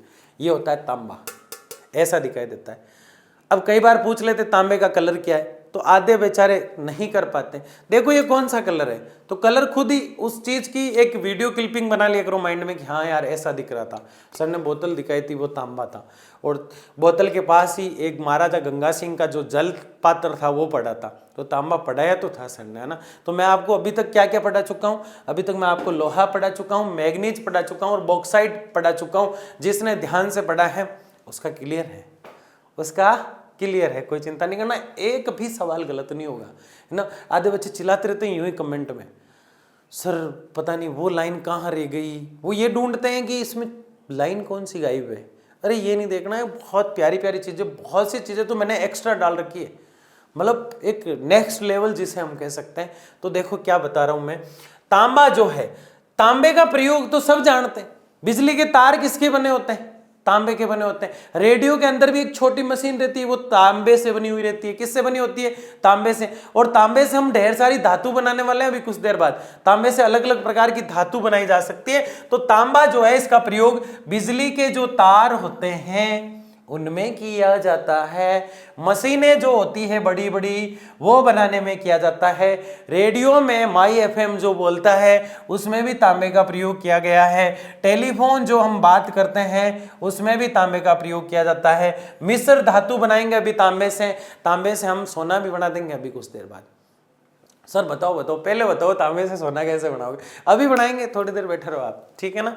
आदि बनाने में किया जाता है। तांबे का प्रयोग बिजली के तार, मशीन, रेडियो, टेलीफोन, मिश्र धातु आदि बनाने में किया जाता है। भारत में तांबा प्राचीन रेवेदार, कुड़पा और अरावली संरचना में पाया जाता है। भारत में जो तांबा है वो कुड़पा और अरावली की जो चट्टानें हैं उनमें पाया जाता है। ये आपको पक्का याद रखना है, यानी आपको का याद रखना है, तांबे का, तांबा का, तो ये दोनों याद हो जाते हैं, कुड़पा और अरावली। तो तांबे की कोई मोस्ट बात आई क्या अब तक? मजा नहीं आया ना अभी तक तांबे में? मजा अभी, मतलब मजे वाली बात अब आएगी। लेकिन कुछ चीज आपको यहाँ याद कर लेना है कि रेडियो में काम में लिया जाता है। बताओ बॉक्साइट किस में काम में लिया जाता है? बॉक्साइट की तो बात ही मत करो सर, उसको तो चमड़े में डाल दिया, पेट्रोल में डाल दिया, नमक में डाल दिया, एल्यूमिनियम में डाल दिया। मैग्नीज, मैग्नीज की तो बड़ी बड़ी बातें हैं साहब, उसकी तो क्या इज्जत थी, सब लोगों के बीच में बैठने वाला आदमी है वो मैग्नीज, है ना, उसकी बातें निराली है। लोहा कितने प्रकार का? 4 प्रकार का। अब हम क्या पढ़ रहे हैं? तांबा पढ़ रहे हैं। ऐसे अंगुलियों पे होना चाहिए, क्योंकि आप लंदन शहर के बच्चे हैं। ज्योग्राफी को रटा नहीं जाता है, ज्योग्राफी को समझा जाता है। रटना ज्योग्राफी का सीधा सीधा मर्डर है, और वो मैं होने नहीं दूंगा, मर्डर में होने नहीं दूंगा ज्योग्राफी का। कुड़पा और अरावली संरचना में होता है। आगे देखिए, तांबा उत्पादन के प्रमुख क्षेत्र। तांबा जो है झर झर झर झर झर अवस्था में हो जाता है जब मशीनों के अंदर से वापस बाहर निकाला जाता है। झारखंड एक ऐसा प्रदेश है, झरझर मतलब झारखंड में तांबा है, राजस्थान में तांबा है, खेजड़ी झुंझुनू में पाया जाता है राजस्थान में, आंध्र प्रदेश में तांबा है, ये देखो खेजड़ी झुंझुनू, ठीक है ना। तो झारखंड, राजस्थान, आंध्र प्रदेश में तांबा है, तांबा याद रख लेना है। तांबा कहाँ है, देखो ये तांबे का मैं कुछ और लाया हूँ, ग्लास है। आधे लोग कहेंगे नहीं सर आप तो आज कुछ अलग ही ला रहे हो और कुछ अलग ही बता रहे हो, ये तो हमें चाय का कप दिखाई दे रहा है, इसके अंदर तो चाय की गिलास है, चाय दिख रही है, साफ साफ दिख रही है क्या? हमारी तो चाय पीने की इच्छा हो गई सर, मम्मी को आवाज लगा देंगे आधे लोग तो, मम्मा चाय लेके आओ, सर ने भी बोल दिया पढ़ाते हुए क्लास में, चलो मैं बोल देता हूँ, इनको चाय पिला दिया करो बच्चों को, है ना, ये सुना देना उनको, सर ने कहा है चाय पिया करो, है ना। गंदी बात है, आगे वीडियो में दिखाना उतना ही दिखाना, चाय पिया करो, है ना, उससे आगे मत दिखाना चाय नहीं पीना है। तो ये चाय का कप नहीं होकर क्या है, तांबे का एक पात्र है। तांबा जो है कहां देखने को मिलता है, झारखंड के मौसाबनी, राखा, सोनामाखी, घाटशिला। ऐसे लग रहा है किसी को मैं गुस्से में डांट रहा हूं, है ना, देखो कैसे लगा, वापस बताना मुझे, है ना। मौसाबनी, राखा, सोनामाखी, घाटशिला, पत्थरगोड़ा, सुरदा।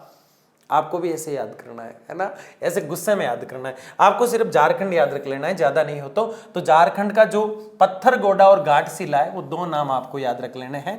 सिर्फ उस बच्चे को जो 80% से 90% तक लाना चाहता है उसको दो नाम याद करने, और जो 100 में से 100 लाना चाहता है उसको सारे नाम याद करना है। और सारे लर्निंग शेयर के बच्चे 100 में से 100 ही लाते हैं। ये तो मैं दो का तो इसलिए बोला कि दो याद करने के बाद तो सारे याद हो जाते हैं, ठीक है ना, ये एक लॉजिक होता है। राजस्थान का खेतड़ी झुंझुनू जो है वो तांबे के लिए प्रसिद्ध है। खेतड़ी झुंझुनू बहुत ज्यादा प्रसिद्ध है, किसके लिए, तांबे के लिए, ठीक है ना। हाँ, खेतड़ी का मंडन कुंदन क्षेत्र, इसको हम खेतड़ी झुंझुनू भी कह सकते हैं। खो दरीबा अलवर, राजस्थान के दो क्षेत्र बहुत प्रसिद्ध है, एक तो खेतड़ी झुंझुनू, खेतड़ी झुंझुनू, खेतड़ी झुंझुनू, और एक राजस्थान में जिला है अलवर। उस अलवर का खो दरीबा स्थान, अलवर का कौन सा स्थान, खो दरीबा स्थान, अपने आप में एक लेवल रखते हैं भाई साहब। क्या लेवल रखते हैं, तांबा निकालने का लेवल रखते हैं। किसका, तो राजस्थान में दो, खेतड़ी झुंझुनू, खेतड़ी झुंझुनू, खेतड़ी झुंझुनू, खो दरीबा अलवर, खो दरीबा अलवर, खो दरीबा अलवर, दो राजस्थान के। और झारखंड के घाटशिला, पत्थरगोड़ा, घाटशिला, पत्थरगोड़ा, घाटशिला, पत्थरगोड़ा, ठीक है। आंध्र प्रदेश का अग्निगुंडाला, गुंटूर जिले का नाम तो आपने सुना ही है, तंबाकू का सिगरेट बनाने का कारखाना था गुंटूर में। कृषि को पढ़ा होगा आपने, पढ़ा क्या कृषि, नहीं पढ़ा सर, हम तो पूरा लेक्चर देखते ही नहीं है, कभी कभी मजे में देख लेते हैं, ऐसे मत क्या करो, पूरा लेक्चर देखा करो। आंध्र प्रदेश में अग्निगुंडाला, गुंटूर जिला में, आंध्र प्रदेश का कौन सा, अग्निगुंडाला। मैं कह रहा हूं कि आप आईएएस तक की तैयारी करना, ज्योग्राफी जो है फिर से पढ़ने की जरूरत नहीं पड़ेगी, इस लेवल से हम लेके चल रहे हैं। और एक ज्योग्राफी नहीं, आप पॉलिटी को भी देखा होगा, मनीष सर की पॉलिटी को आपने देखा, उसका भी एक नेक्स्ट लेवल है, सारे सब्जेक्ट नेक्स्ट लेवल से ही चल रहे हैं, ठीक है ना। तो इसलिए याद कर लो फटाफट से।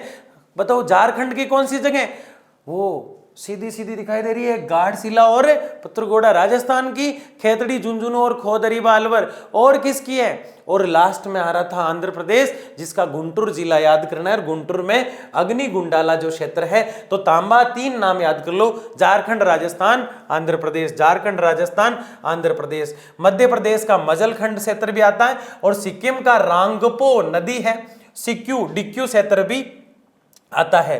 घाटशिला, खेतड़ी, मलूजगंड में खनन के अलावा ताम्र शोधन केंद्र भी है। खेतड़ी राजस्थान का है, घाटशिला हमने देखा शुरू में ही झारखंड का है, मलूजगंड क्षेत्र भी है, मलूजखंड खनन क्षेत्र भी है। यहाँ तांबा जो है, तांबा जब मिलता है तो शुद्ध अवस्था में नहीं होता है, उसको शुद्ध किया जाता है। तो शुद्ध करने का कार्य इन तीन जगहों पर होता है, इन तीन जगह में। तो इसी को ही ताम्र शोधन कहते हैं, इसी को भी क्या कहते हैं, ताम्र शोधन केंद्र, ठीक है ना। तो घाटशिला, खेतड़ी, मजूलगंड खनन क्षेत्र के अलावा ये क्षेत्र है, ये अलोहा खनिज है। अब तो समझ गए होंगे लोहा खनिज क्या होते हैं और अलोहा क्या होते हैं। धात्विक खनिज के दो रूप होते हैं, ये धात्विक खनिज है, इसके दो रूप होते हैं, एक तो वो जिसमें लोहा होता है, एक वो जिसमें लोहा नहीं होता है। तो इसके अंदर क्या लोहे के अंश है, नहीं है, तांबे के अंदर लोहे के अंश नहीं है, इसलिए वो धात्विक तो है, धातु तो है, लेकिन अलोह धात्विक है। समझ गए ना, आगे बात समझ में। लचीला लाल भूरा होता है, तांबा लचीला होता है, तोड़ा जा सकता है, मोड़ा जा सकता है, सिकोड़ा जा सकता है, वायर को घुमाया जा सकता है है ना। और क्या कहा जा सकता है, क्योंकि लचीला होता है, क्या होता है, और लाल और भूरा होता है। अब मैंने अभी कुछ देर पहले दिखाया आपको, ये लाल और भूरी दोनों दिखाई दे रही ना आपको, याद रखना है। वो तांबे का पात्र मैंने जलपात्र गंगा सिंह वाला दिखाया था आपको, और ये बोतल याद रखनी है।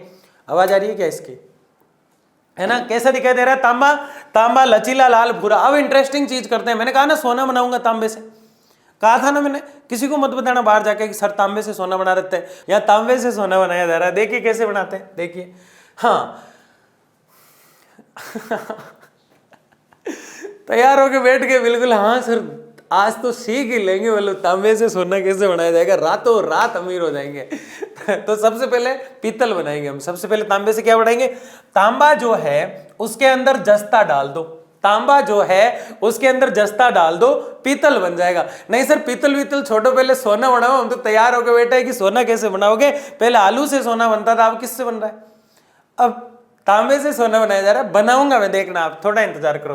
तांबा प्लस जस्ता जो है उससे पीतल बनता है। यानी तांबे के अंदर जब जस्ता मिला दिया जाता है, जो अरावली की सरकलाएं जो है, जो गुजरात के खेड़बरम से शुरू होकर दिल्ली की रायसीना की पहाड़ियों तक जो 692 किलोमीटर के अरावली यानी पहाड़ियों की जो लाइन चलती है, वहां सीसा, जस्ता, चांदी आदि चीजें मिलती है। तो वहां से जस्ता उठाया और तांबे में मिला दिया, इन दोनों को जैसे ही ज्वाइंट किया, एक क्रिया कराई जाती है इनको, और पीतल बन जाता है। तो पीतल किससे बना होता है, जस्ता और तांबा से पीतल, जस्ता और तांबा से पीतल। ये कमेंट बॉक्स में लिख दो, जब भी मैं आगे बताऊंगा कि सोना कैसे बनाऊंगा, ठीक है ना। और तांबा प्लस रांगा से, तांबा और तांबे के अंदर रांगा मिला दिया जाता है तो कांसा बन जाता है। तांबा और रांगा मिलकर कांसा, तांबा और जस्ता मिलकर पीतल। तो पीतल जानते हैं ना, पीतल है ना, पीतल जो होता है वो तांबा और जस्ता से मिलता है, जबकि इसके अंदर तांबे के अंदर रांगा मिला देवे तो क्या बन जाता है, कांसा। अब चले सोना बनाने के लिए, देखिए ये बनाते हैं हम सोना। इंतजार की घड़ियां खत्म हुई मेरे प्यारे लाडलू, अब हम सोना बनाने की ओर अग्रसर है। और ये देखिए रोल्ड गोल्ड है, प्योर सोना नहीं है ये, क्या नहीं है, तांबा के अंदर सोना ही मिलाना पड़ेगा जब बनेगा रोल्ड गोल्ड। क्या बनेगा, रोल्ड गोल्ड। तांबे के अंदर थोड़ा सोना मिला दो तो तांबे की मिलावट हो जाती है। जैसे कुछ लोग अम्ल जो होता है उसमें काला जो गुड़ होता है उसकी मात्रा मिला देते हैं, तो ऐसे ही ये मिलावटी चीज होती है जो नहीं करना है किसी को भी, है ना। ये तो यहां तक आप पढ़ लो, इसलिए आपको लाना था यहां तक। बाकी तांबे के अंदर जब सोना मिला दिया जाता है तो सवाल आपसे पूछा जाएगा एग्जाम में, रोल्ड गोल्ड बन जाता है। और तांबे में जब निकेल डाल दिया जाता है तो सिल्वर बन जाता है। क्या बन जाता है, सिल्वर बन जाता है। तांबे से क्या क्या बना दिया हमने, तांबे में जस्ता डाला, पीतल बनाया, तांबे में रांगा डाला, कांसा बनाया, तांबे में सोना डाला और क्या बना दिया, रोल्ड गोल्ड बना दिया। और तांबे में निकल डाला और सिल्वर बना दिया। तांबे में क्या डाला, निकल डाला और सिल्वर बना दिया। आगे देखिए अभ्रक। भारत में विश्व में 60% अभ्रक का उत्पादन कहां होता है, आग्नेय और कायंत्रित चट्टानों में सीट के रूप में होता है। एक चीज ध्यान से सुनना, मैं अब लिखाऊंगा नहीं इसके अंदर, सिर्फ आपको मौखिक बताऊंगा, क्योंकि लेक्चर बहुत ज्यादा लंबा जब चला जाता है तो बाकी जो बच्चे होते हैं, आप तो साथ साथ पढ़ रहे, बाकी की पढ़ने की इच्छा नहीं होती, उनका भी तो ध्यान रखना है। जो बोर्ड के एग्जाम से 5 दिन पहले देखेंगे, और यार ये चैप्टर तो 4 नंबर का आ रहा है, इसमें से तो निबंधात्मक क्वेश्चन आएगा, तो वो डालेंगे यूट्यूब पे। ज्योग्राफी का 5वां चैप्टर, फिर आएंगे ढेर सारे वीडियो। तो एक सोच होती है, जो छोटा सा दिखा उसको क्लिक कर देंगे, है ना। तो अपन इतना छोटा भी नहीं बना रहे, चाहे कोई क्लिक करे नहीं करे, 20 बच्चे भी पढ़े, लेकिन वो ऐसे पढ़े कि शानदार तरीके से पढ़े। तो क्या बताना था आपको कि ज्वालामुखी जो होती है, ज्वालामुखी का मतलब होता है कि पृथ्वी अंदर से होती है गर्म, और अंदर से गर्म जो लिक्विड होता है वो कभी कभी पृथ्वी में छेद कर देता है और बाहर निकलता है पृथ्वी से। पृथ्वी से जब बाहर निकलता है तो ज्वाला मतलब आग जो होती है अंदर की, वो मुख बना देती है, पृथ्वी में छेद बना देती है, तो उसे कहते हैं ज्वालामुखी। जब तक वो आग गर्म होती है तब तक मैग्मा है, और जब वो ठंडा हो जाती है तब उसको लावा कहते हैं। और उससे जो चट्टानें बनती है, उस आग से वो चट्टानें आग्नेय होती है, और आग्नेय चट्टानों के अवसादों से, कचरों से, अवशिष्ट से अवसादी चट्टानें बनती है, और अवसादी और आग्नेय चट्टानें टकराने से कायंत्रित चट्टानें बनती है। ये 11th में पढ़ा, क्या आपने नहीं पढ़ा तो ज़्यादा डिटेल से इसको नहीं पढ़ना है अभी, सिर्फ याद रखना है कि आग्नेय चट्टान, चट्टानें 3 होती है, आग्नेय, अवसादी और कायंत्रित। तो 2 चट्टानें जो होती है ना, आग्नेय और कायंत्रित, इन चट्टानों में ही मिलती है अभ्रक। अभ्रक कहाँ मिलती है, आग्नेय प्लस कायंत्रित चट्टानों में मिलती है। राजस्थान का भीलवाड़ा जो है वो इसके लिए प्रसिद्ध माना जाता है। कहां का भीलवाड़ा? राजस्थान का भीलवाड़ा अभ्रक के लिए, ठीक है ना। तो अभ्रक 3 प्रकार से मिलती है, अभ्रक 3 प्रकार से मिलती है। ये अभ्रक है, नहीं सर ये तो गेहूं की रोटी है जिसके अंदर काजू कतली लगाई हुई है बीच बीच में ये अभ्रक है, चमकीली सी दिखाई देती है। अभ्रक तो यही है, बाकी तो पूरा पत्थर है। अभ्रक यही है, चमकीली दिखाई देती है, ठीक है ना। हाँ, तो कहां से मिली है ये पूरी चट्टान? कौन सी होगी? ये जो चट्टान है ये आग्नेय और कायंत्रित चट्टान है, और ये जो चमक दिखा रही है ये आपकी अभ्रक है। ये क्या है? अभ्रक। देखिए आगे, अभ्रक 3 प्रकार से होती है। एक तो रूबी अभ्रक, एक मस्को व्हाइट अभ्रक और एक बायोटाइट अभ्रक। कौन कौन सी अभ्रक है? एक तो रूबी अभ्रक, एक मस्को व्हाइट अभ्रक और एक बायोटाइट अभ्रक। रूबी अभ्रक जो है उसकी क्या खासियत है? 3 रूप होते हैं अभ्रक के। अभ्रक कायंत्रित और अवसादी अभ्रक कायंत्रित और आग्नेय चट्टानों से मिलती है, चमकीली सी मिलती है। राजस्थान का भीलवाड़ा इसके लिए प्रसिद्ध है। और अभ्रक जो है वो 3 इसके जो है प्रकार देखने को मिलते हैं। बोलो Ruby Moscow bio, Ruby Moscow bio, Ruby Moscow bio, RMB ऐसे याद कर लो यार, रूबी मस्को बायो याद कर लो सीधा। और व्हाइट टाइट आपको वैसे याद हो जाएगा। तो रूबी कैसी होती है? बिल्कुल सफेद जग होती है, मतलब एकदम सफेद दिखाई देती है। रूबी कैसी दिखाई देती है? रूबी, कई छोटे छोटे डॉगी होते हैं उनका नाम रूबी होता है, वो सफेद होते हैं जर्मन के, ऐसे याद रख लो। रूबी सफेद दिखाई देती है। मस्को व्हाइट हल्का हल्का गुलाबी, कैसा? हल्का हल्का गुलाबी मस्को व्हाइट, मस्कट व्हाइट है ना। तो व्हाइट नहीं होकर नाम व्हाइट आ रहा, पीछे है गुलाबी। और बायोटाइट काला घेरा, यानी बायोटाइट तो सबसे घटिया।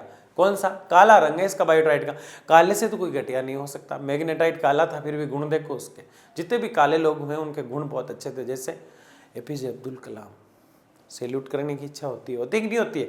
हाँ, तो बायोटाइट अभ्रक काला या गहरे रंग का होता है, और मस्को व्हाइट अभ्रक हल्का गुलाबी होता है, और रूबी अभ्रक कैसा होता है? सफेद होता है। रूबी अभ्रक कैसा होता है भाई? सफेद होता है। सोना, इतनी देर सोना बना रहे थे, अब सोना खुद आ गया। तो सोना जो है, भारत का अधिकतर सोना धारवाड़ संरचना से मिलता है। पहला नाम आपको याद कर लेना है कि सोना धारवाड़ संरचना से मिलता है, और ये क्वार्टज सिराओं में मिलता है, यानी कि जो धारवाड़ की चट्टानें हैं उनके बीच दरारें बनी हुई, उनके अंदर बैठा हुआ रहता है ऐसे, है ना। इस रूप में नहीं मिलता, फिर इसको शुद्ध करना पड़ता है, ठीक है ना। इसे धातु रेखा भंडार भी कहा जाता है, यानी कि ये 2 चट्टानें हैं इस प्रकार से, ये चट्टान है और फिर ये चट्टान है, इनके बीच में जो इस प्रकार की लाइन बनी हुई है, तो यहाँ ये सोना मिल रहा है, और सोना अपने आप में धातु है, तो इसको धातु रेखा भी कह देंगे। इसको क्या कह देंगे? धातु रेखा। तो धातु रेखा या धातु भंडार भी कहा जाता है। देश का कुछ नदियों के बालू के रूप में पाया जाता है। मतलब सोना अगर 2 बड़ी चट्टानें हैं और उनके बीच में लाइन के अंदर छुपा हुआ बैठा है, तब तो वो कहलाएगा धातु रेखा भंडार। और अगर नदियों का जो बालू मिट्टी है उसके अंदर सोने के कण मिलते हैं, तो उसको कहेंगे प्लेसर भंडार। उसको क्या कहेंगे? प्लेसर भंडार। तो आपको प्लेसर भंडार याद रखना है, और धातु भंडार याद रखना है, और धारवाड़ याद रखना है। तीनों चीजें मैं फिर बता रहा हूं, तीनों चीजें फिर बता रहा हूं। क्या बता रहा हूं? कि सोना जो होगा हमेशा और हमेशा धारवाड़ चट्टानों में मिलेगा। अगर सोना 2 चट्टानों के बीच में, सोना 2 चट्टानों के बीच में एक लाइन के रूप में छुपा हुआ बैठा है, तो क्या कहलाएगा? धातु रेखा लाइन कहलाएगी।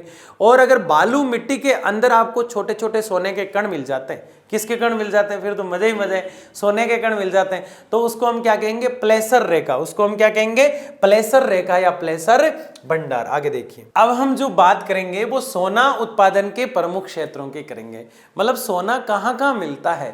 सर जल्दी से बता दो, और वहां जाके टपक जाएगी सोना कहाँ से मिलता है, तो मैं आपको बताने वाला हूँ। याद कर लो, क्या पता कभी जाना हो तो 1-2 बढ़िया सी बिस्किट जो होती है सोने की वो उठा के लेके आ जाओ। तो याद कर लो, सोना जो है वो कर्नाटक में मिलता है। कर्नाटक में चैंपियन एवं ओरेगन रीप, कोलार जिला जो है, मैं आपको एड्रेस, कॉलोनी, प्लॉट नंबर सब बता रहा हूं, है ना। कर्नाटक में सोना मिल रहा है। चैंपियन और ओरेगन रीप जगह है, चैंपियन और ओरेगन रीप जगह है कोलार जिले में। यानी कि सोना कर्नाटक के इन दो क्षेत्रों में मिलता है जो कोलार जिले की जगह है। सोना जिसको मिल गया वो तो वैसे ही चैंपियन है, इसलिए उस जगह का नाम भी चैंपियन है। वो औरों के बारे में क्या सोचेगा, खुद के पास एक गन रखेगा, औरों गन। वो औरों के बारे में क्या सोचेगा, वो खुद के पास एक गन रखेगा जो चैंपियन बन चुका है, क्योंकि उसको कोलार कर्नाटक में सोना मिल चुका है। ऐसे याद करना है, कर लोगे ना। हाँ, और कौन सा है, ओखले, मतलब ऐसे राजस्थानी भाषा में कहा जाता है ओले। ओले का मतलब होता है अचानक से शॉक्ड जब रह जाते हैं, ओले इसको सोना मिल गया, तो ओकले हो जाता है उससे, है ना। तो जैसे ये देवासी, अशोक देवासी पाली जिले का, राजस्थान का रहने वाला, उसको समझ में आ जाएगा ओले, तो ये राजस्थानी भाषा का शब्द है ना। तो ओकले रीप हट्टी क्षेत्र रायचूर जिले में देश का लगभग 99% सोना, तो मैंने ही बता दिया आपको, 1% आप खुद ढूंढ लो, बता दूंगा, वो भी बता दूंगा मैं। तो सोना कर्नाटक में मिलता है। कर्नाटक में कहां मिलता है, एक तो जिसको सोना मिल गया वो चैंपियन है, औरों के बारे में क्यों सोचेगा, खुद गन रखेगा, औरों गन रीप, और दोनों ही जगह कर्नाटक के कोलार जिले में है। दूसरा एक है ओकले रीप जो रायचूर जिले में हट्टी क्षेत्र में। एक तो कर्नाटक में सोना मिला, 99% सोना कर्नाटक में मिलता है। मैं तो खुद सोच रहा हूं कर्नाटक निकल जाऊं, ठीक है ना। आंध्र प्रदेश, अब कौन सा है, आंध्र प्रदेश। आंध्र प्रदेश का रामगिरी स्वर्ण क्षेत्र, आंध्र प्रदेश का रामगिरी स्वर्ण क्षेत्र जो है अनंतपुर जिला है, वहां स्वर्ण रेखा झारखंड भी जगह है। सोन सिंधु लद्दाख के पास का क्षेत्र, आदि नदियों के बालू में प्लेसर भंडार का मतलब तो आप समझ गए, जब कण होते हैं मिट्टी के, उनके अंदर सोने के अवशेष अगर मिलते हैं तो उन्हें प्लेसर भंडार कहते हैं। सोना प्राप्त किया जाता है आंध्र प्रदेश में। किस जगह, आंध्र प्रदेश में। यहाँ 1% मिलता है, बाकी सारा 99% तो अकेला ही लेके बैठ गया। कौन, कर्नाटक, चैंपियन, है ना। ओरोगन है ना। तो अब पढ़ेंगे हम चांदी। सर सोना पढ़ने के बाद चांदी की कहां जरूरत है, फिर भी एग्जाम पे तो आएगी नहीं यार, लाडले, पढ़ ले, है ना। चांदी सामान्यतः जस्ता, सीसा, तांबा आदि अयस्कों के साथ मिश्रित रूप में मिलती है। मैं बताऊं चांदी की अगर मैं बात करूं तो मुझे एक राजा का नाम याद आता है, और वो राजा था राणा लाखा। ये थे मेवाड़ उदयपुर के आसपास के क्षेत्र के। इन राजा के टाइम जो है चांदी मिली तो इनका पूरा जीवन चांदी हो गया। ये उदयपुर राजस्थान के रहने वाले थे, और आज सबसे ज्यादा चांदी जो है आज भी वहीं मिलती है। उस माइंस का नाम है जावर माइंस। कौन सी माइंस, जावर माइंस जो है राजस्थान की चांदी के लिए प्रसिद्ध है। ये जो माइंस है ये अरावली की जो पहाड़ियां हैं उनमें आती है, और आप सब जानते हैं कि अरावली की जो पहाड़ियां हैं वहां चांदी, जस्ता, सीसा ये सब मिला करता है। तो चांदी अकेली नहीं रहती है, साथ में सीसा जस्ता जरूर रहता है। तो जहां चांदी मिलेगी वहां सीसा और जस्ता ही मिलेगा। आगे हम सीसा जस्ता भी पढ़ेंगे। तो चांदी जहां मिलती है सीसा मिलता है, जस्ता मिलता है और तांबा भी मिलता है। देखो क्या है, चांदी सामान्यतः जस्ता, सीसा और तांबा आदि के साथ मिलती है, अकेली कभी भी नहीं रहती है। पता नहीं इससे किस गुंडों से डर लगता है ना। किसके साथ रहती है, जस्ता, सीसा और तांबे के साथ। राजस्थान का जावर क्षेत्र, कर्नाटक का कोलार और चित्रदुर्ग क्षेत्र, आंध्र प्रदेश का कुडपा और गुंटूर कुर्नूल क्षेत्र चांदी के उत्पादन हेतु प्रसिद्ध है। यानी चांदी के लिए ये जगह प्रसिद्ध है। कौन कौन सी, राजस्थान का जावर क्षेत्र, ये वही जावर क्षेत्र है, जवार लिखा हुआ है, आप इसको जावर कर लेना। ये वही जावर माइंस है जो चांदी की है, लाखा के समय मिली। ये राजस्थान का उदयपुर का क्षेत्र है। कौन सा क्षेत्र है, उदयपुर का। तो इसको आपको रखना है याद। आंध्र प्रदेश का कुडपा, गुंटूर, कुर्नूल क्षेत्र चांदी के उत्पादन हेतु प्रसिद्ध है। वर्तमान में देश के 99% चांदी का उत्पादन राजस्थान में ही हो रहा है। और राजस्थान में कहां हो रहा है, जावर माइंस। पक्का याद करके जाना है, चांदी का नाम आते ही जावर माइंस याद रखना है। चांदी की सिर्फ दो ही बातें, चांदी सीसा, जस्ता, तांबे के साथ मिलती है, और दूसरा सबसे ज्यादा राजस्थान की जावर माइन से मिलती है। उसके अलावा गुंटूर आंध्र प्रदेश में भी मिलती है, कुडपा में भी मिलती है, कई जगह मिलती है, लेकिन 99% सिर्फ यहां से मिलती है। ये चांदी आपको दिखाई दे रही है कि नहीं दे रही है। ठीक है, आगे बढ़ते हैं। हीरा बहुत महंगा होता है भाई साहब, इस पे तो मूवीज बन गई, बॉबी देओल मूवी बना गया हीरे के लिए, ठीक है ना। तो कुछ ज्यादा इसमें पढ़ना नहीं है कि हीरा ऐसा दिखता है वैसा दिखता है, ज्यादा कहानियां नहीं बनाते, और हीरे के सीधा प्रमुख उत्पादन क्षेत्र ढूंढ लेते हैं। हम सबसे पहले हीरा लेने के लिए मध्य प्रदेश जाएंगे, और वहां से सीधा आंध्र प्रदेश चले जाएंगे। कहां चले जाएंगे, आंध्र प्रदेश चले जाएंगे, और वहां से कृष्णा नदी की तरफ जाकर और धीरे धीरे आगे की तरफ ढूंढने का प्रयास करेंगे। तो आपको ये और ये और ये याद हो जाता है। वज्र वकुर पर पाइपलाइन है, इसको भी याद कर लेना है। तो मध्य प्रदेश में तो पन्ना जिला है, नाम पन्ना है लेकिन मिलता हीरा है। तो मध्य प्रदेश के पन्ना जिले में हीरा मिलता है, मध्य प्रदेश के पन्ना जिले में हीरा मिलता है। आंध्र प्रदेश के मुनिमांडुंगु, बंगलपल्ले, मिस्र, पिंडासम, कुरुनूल जिले में हीरा मिलता है। इतना बड़ा नाम याद नहीं हो तो आंध्र प्रदेश रख लेना। वज्र करूर बकरी पाइप अनंतपुर जिले में मिलता है। कृष्णा नदी घाटी का रेतीला क्षेत्र जो है वहां हीरा मिलता है। मोस्टली आपको मध्य प्रदेश और आंध्र प्रदेश याद रखना है, मध्य प्रदेश और आंध्र प्रदेश और कृष्णा नदी। हीरा कहां मिलता है? मध्य प्रदेश, आंध्र प्रदेश और कृष्णा नदी, मध्य प्रदेश, आंध्र प्रदेश और कृष्णा नदी, ये तीनों आपको याद रखना है और कुछ भी याद नहीं रखना है। बाकी नोट्स तो आपको मिल ही रहे हैं, जिन्होंने एप्लीकेशन खोल रखा है उनको नोट्स आसानी से मिल रहे हैं, आप जाके वहां से सारे नोट्स ले सकते हैं, ठीक है ना। मेरे हाथ से लिखे हुए नोट्स हैं, वहां पे मस्ती से पढ़ सकते हैं आप। प्रिंट आउट लिखना पड़ता है, प्रिंट आउट तो शायद नहीं निकलता होगा, आप देख सकते हैं जाके बहुत ही अच्छे से। शीशा, अब क्या पढ़ेंगे हम? शीशा। चांदी के बाद मैंने कहा ना, चांदी के बाद शीशा, जस्ता, ये सब मिक्स में आते हैं। तांबा, तांबा तो हम पढ़ चुके हैं, चांदी हमने पढ़ लिया, चांदी के साथ शीशा और जस्ता आता है। शीशे का मुख्य आयस्क गैलिना है। शीशा जो होता है उसको गैलिना आयस्क से प्राप्त किया जाता है। चूना पत्थर और बलुआ पत्थर के परतदार चट्टानों में पाया जाता है। शीशा जो होता है वो चूना जो होता है उसकी परत जो होती है उसमें, और बलुआ जो पत्थर होता है इन दोनों के बीच में बैठा रहता है। कहां बैठा रहता है? चूना पत्थर और बलुआ पत्थर, चूना पत्थर और बलुआ पत्थर, चूना पत्थर और बलुआ पत्थर, और बीच में कौन बैठा रहता है? बीच में हमारा शीशा बैठा रहता है। शीशा उत्पादन हेतु राजस्थान का जावर, वही बार बार घूमेगा। जावर माइंस में बता चुका हूं, राणा लाखा के समय मिली, ये उदयपुर के पास है, ऋषभ देव भी कहते हैं इसको, और यहाँ बहुत ज्यादा चांदी मिलती है आज भी। और ये जो क्षेत्र है यहाँ पे चांदी के अलावा शीशा, जस्ता, तांबा आदि मिलता है, और ये अरावली का क्षेत्र है। ये चीजें आपको याद रखनी है। मैं एक बार फिर बता दूं कि ये अरावली का क्षेत्र है, अरावली की जो पहाड़ी है उसका क्षेत्र है। ये जावर माइंस है, इसका नाम ऋषभ देव भी है। इसका नाम क्या है? ऋषभ देव भी है। ये राणा यानी राजा लाखा के समय मिली थी, लाखा जी कह सकते हो इनको आप। और ये राजस्थान की जगह है। यहाँ 99% जो है चांदी मिलती है, और उसके बाद शीशा, जस्ता, ये चीजें मिलती है। तो उदयपुर जिला लिखा हुआ है यहाँ पे, आप देख सकते हैं उदयपुर जिला, ठीक है ना। इसका कलर वलर चेंज करेंगे या कुछ? ठीक है, ये कलर ले लेते हैं। देश में शीशे का संपूर्ण उत्पादन राजस्थान से होता है। शीशा सबसे ज्यादा कहां से होता है? राजस्थान से। देखो चांदी भी कहां से थी, आपको इतना लोड वाला मैटर ही नहीं है, सारी बड़ी बड़ी चीजें तो हम पढ़ चुके हैं। तो चांदी सबसे ज्यादा कहां थी? जावर माइंस से। तो शीशा भी सबसे ज्यादा कहां? जावर माइंस से। जावर माइंस है कहां? राजस्थान में। तो चांदी और शीशा दोनों ही सबसे ज्यादा कहां? राजस्थान में, ठीक है ना। आगे बढ़ते हैं। हाँ, जस्ता, इसका उपयोग गैल्वेनाइजेशन में किया जाता है, टायर और शुष्क बैटरी उद्योग में किया जाता है। मतलब टायरों में शुष्क बैटरी जो होती है उसमें किसका प्रयोग किया जाएगा? जस्ते का। किसका प्रयोग किया जाएगा? जस्ते का। अब देखो यहां भी क्या आ रहा है? उदयपुर आ रहा है, और जावर माइन से थोड़ा सा 2 किलोमीटर आगे चलते हैं तो मोचिया मगरा आता है, और राजसमंद भी उदयपुर के पास ही है, और चित्तौड़ भी उदयपुर के पास ही है। तो मतलब अब आपको ये बात समझ लेना है, बार बार अब मैं क्या ही बताऊं, शीशा की बात करूं चाहे मैं जस्ता की बात करूं, चाहे शीशा, जस्ता, चांदी की बात करूं, ये तीनों हमने क्रम से पढ़े। चांदी पढ़ा, इससे पहले शीशा पढ़ा, और अब जस्ता पढ़ रहे हैं। ये तीनों ही जो है राजस्थान में मिलेंगे। कहां मिलेंगे? सबसे ज्यादा राजस्थान में मिलेंगे। और राजस्थान में भी एक माइंस है जावर माइंस। जावर माइंस राजस्थान के उदयपुर में है, और राजस्थान के उदयपुर में ये माइंस राणा लाखा जी के समय मिली थी। इसका दूसरा नाम ऋषभ देव देखने को मिलता है। क्या नाम मिलता है? ऋषभ देव देखने को मिलता है, ठीक है ना। ये आपको याद रखना है। देश में जस्ते का लगभग संपूर्ण उत्पादन राजस्थान में ही होता है। सबसे ज्यादा जस्ता भी कहां?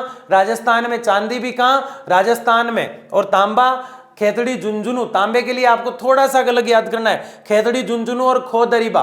तो मैं 4 चीजें याद करवा रहा हूं यहाँ पे, शीशा, जस्ता, चांदी, सीधा राजस्थान, जावर माइंस, लाखाजी और ऋषभ देव, ऐसे याद कर लेना है। और अगर आपसे तांबा पूछे तो राजस्थान की 2 जगह याद रखना है आपको, खोदरीबा अलवर और खेतड़ी झुंझुनू। आगे बढ़ते हैं। क्रोमाइट, आगे क्या पढ़ेंगे हम? क्रोमाइट। क्रोमाइट क्या कहता है? भारत का लगभग 96% क्रोमाइट भंडार उड़ीसा में है। 96% भंडार कहां है? उड़ीसा में है। क्रोमाइट सबसे ज्यादा कहां मिलता है? उड़ीसा में। और उड़ीसा का भी एक जिला है जाजपुर जिला। कौन सा जिला है? जाजपुर। सुकिंदा क्षेत्र उच्च कोटि के क्रोमाइट हेतु प्रसिद्ध है। क्योंझर, जहां लोहा भी मिल रहा था। धनेकला क्षेत्र में भी सीमित मात्रा में क्रोमाइट मिलता है। तो क्रोमाइट के लिए आपको सबसे ज्यादा याद रखना है उड़ीसा को। किसको याद रखना है? और उड़ीसा की भी कौन सी जगह? उड़ीसा का जाजपुर जिला। कौन सी जगह? ये जाज बना दिया मैंने, बस ऐसे याद रख लो। क्रोमाइट के उत्पादन में उड़ीसा की भागीदारी लगभग 99%। सबसे ज्यादा क्रोमाइट कहां? उड़ीसा में। सीसा, जस्ता, चांदी, उदयपुर जावर माइंस राणा लाखा के समय ऋषभदेव नाम से भी जानी जाती है। बस इतना याद रखना है। तांबा पूछूं तो खो दरीबा अलवर राजस्थान और झुंझुनू खेतड़ी राजस्थान, दोनों जगह तांबा। और अगर क्रोमाइट पूछूं तो उड़ीसा का जाजपुर, उड़ीसा का जाजपुर। ये चारों चीजें मैंने जो बताई है, यानी कि सीसा, जस्ता, चांदी 99% राजस्थान में, और राजस्थान में जावर माइंस। अब मैं बार बार नहीं बताऊंगा, ठीक है। और क्रोमाइट की बात करें तो 99% कहां? सीधा सीधा सिंपल उड़ीसा, उड़ीसा का जाजपुर 99%। अगर सोने की बात करूं तो 99% सोना कहां मिलेगा? कर्नाटक में, चैंपियन जगह पे, ठीक है ना। तो अभी पढ़ा हमने कुछ देर पहले। शेष उत्पादन कुछ उड़ीसा के बाद अगर देखें तो महाराष्ट्र में होता है, ठीक है ना। एस्बेस्टस, अगला कौन सा है? एस्बेस्टस। एस्बेस्टस राजस्थान के अजमेर, भीलवाड़ा, पाली, राजसमंद, अलवर, उदयपुर आंध्र प्रदेश के कुड़पा, अनंतपुर तेलंगाना के महबूबनगर, झारखंड की सिंह भूमि तथा उत्तराखंड के चमोली क्षेत्र में पाया जाता है। एस्बेस्टस जो होता है वो सबसे पहला कौन सा राज्य आया है? राजस्थान। और राजस्थान का अजमेर आया है, भीलवाड़ा आया और पाली, राजसमंद, अलवर, उदयपुर, और आंध्र प्रदेश का अनंतपुर, तेलंगाना का महबूबनगर, झारखंड की सिंह भूमि और उत्तराखंड की चमोली। एस्बेस्टस की जब भी बात चले तो आपको ऐसे याद रखना है, राजस्थान का अजमेर, भीलवाड़ा, दो याद कर लिए यहां पे।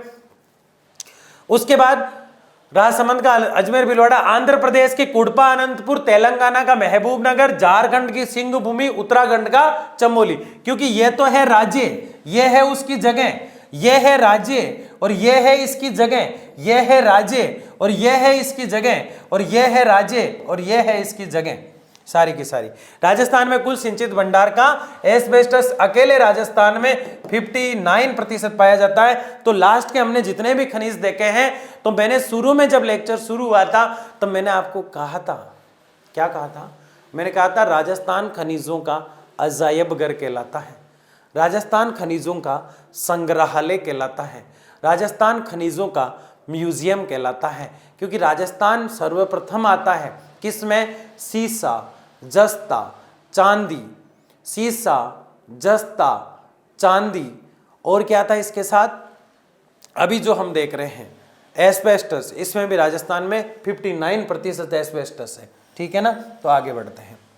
ग्रेनाइट, सर्वाधिक सिंचित भंडार। ग्रेनाइट की बात आती कर्नाटक, ग्रेनाइट की बात आती नाइट टे कर्नाटक, ग्रेनाइट की बात आती कर्नाटक, याद रखना है। इसके अलावा राजस्थान, झारखंड, गुजरात, लास्ट वाले छोटे छोटे टॉपिक है, बिल्कुल छोटे छोटे, समझने वाले तो बहुत है जो हमने समझ लिए।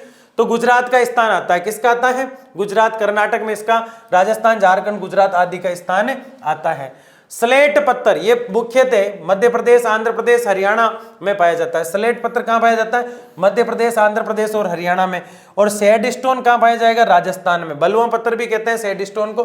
तो स्लेट पत्थर एमपी और एपी, आंध्र प्रदेश और मध्य प्रदेश, और सैंड स्टोन तो फिर राजस्थान आ गया। तो लास्ट वाले में तो अधिकतर राजस्थान था, सोने में कर्नाटक था, बाकी सब जगह राजस्थान चल रहा था, ठीक है ना। तो आप समझ गए इस बात को। टंगस्टन का सर्वाधिक, टंगस्टन मतलब आपने बल्ब देखा ना, तो बल्ब के अंदर जो है एक तार होता है, उस तार को ही हम क्या कहते हैं?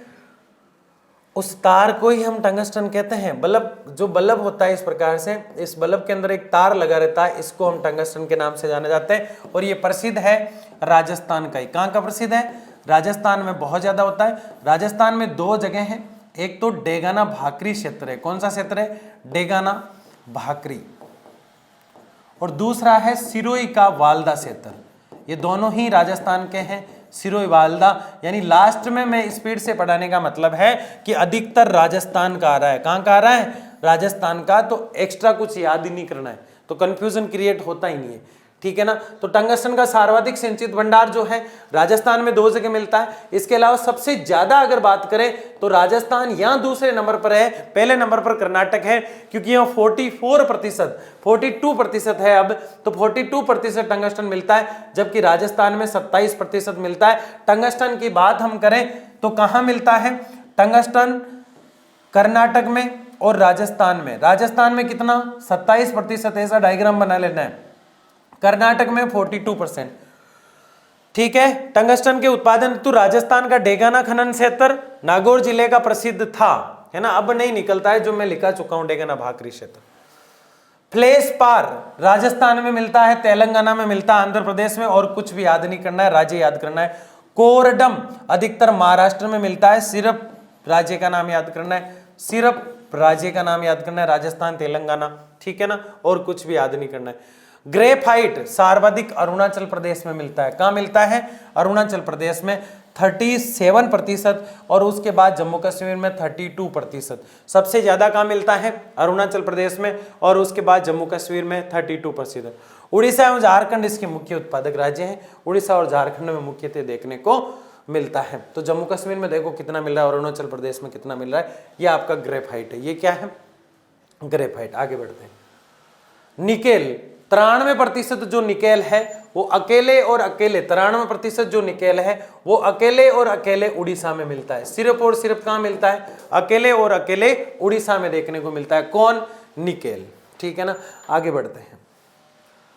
एल्यूमिनियम के प्रमुख अयस्क। एल्यूमिनियम जो है उसके अयस्क कौन कौन से हैं? Bauxite, corundum, feldspar, cryolite, alunite, kaolin. ये एल्यूमिनियम जो था हमने पढ़ा, बॉक्साइट का जो रूप था उसके ये क्या है? प्रमुख अयस्क है, जो आपको सीधे सीधे स्क्रीनशॉट लेके याद करने हैं कि एल्यूमिनियम के जो कच्चा रूप होता है एल्यूमिनियम का वो ये होता है, ये नाम होते हैं उसके, बॉक्साइट, कोरंडम, क्लेस्पार, क्रायोलाइट, एल्यूनाइट और कायोलिन। ठीक है ना। तो ये था आज का हमारा शानदार वाला वन शॉट। कैसा लगा, किस प्रकार लगा, और यहां तक किसने देखा है, कमेंट बॉक्स में जरूर लिखना। मिलते हैं इससे ज्यादा शानदार वाला जो मस्त लेक्चर है उसमें भी, लेकिन उससे पहले इसको अच्छे से पढ़ के आना है, और बोर्ड के एग्जाम बहुत पास में है, मस्त तरीके से तैयारी करना है। मिलते हैं अगले लेक्चर में, तब तक के लिए धन्यवाद। जय हिंद, जय भारत।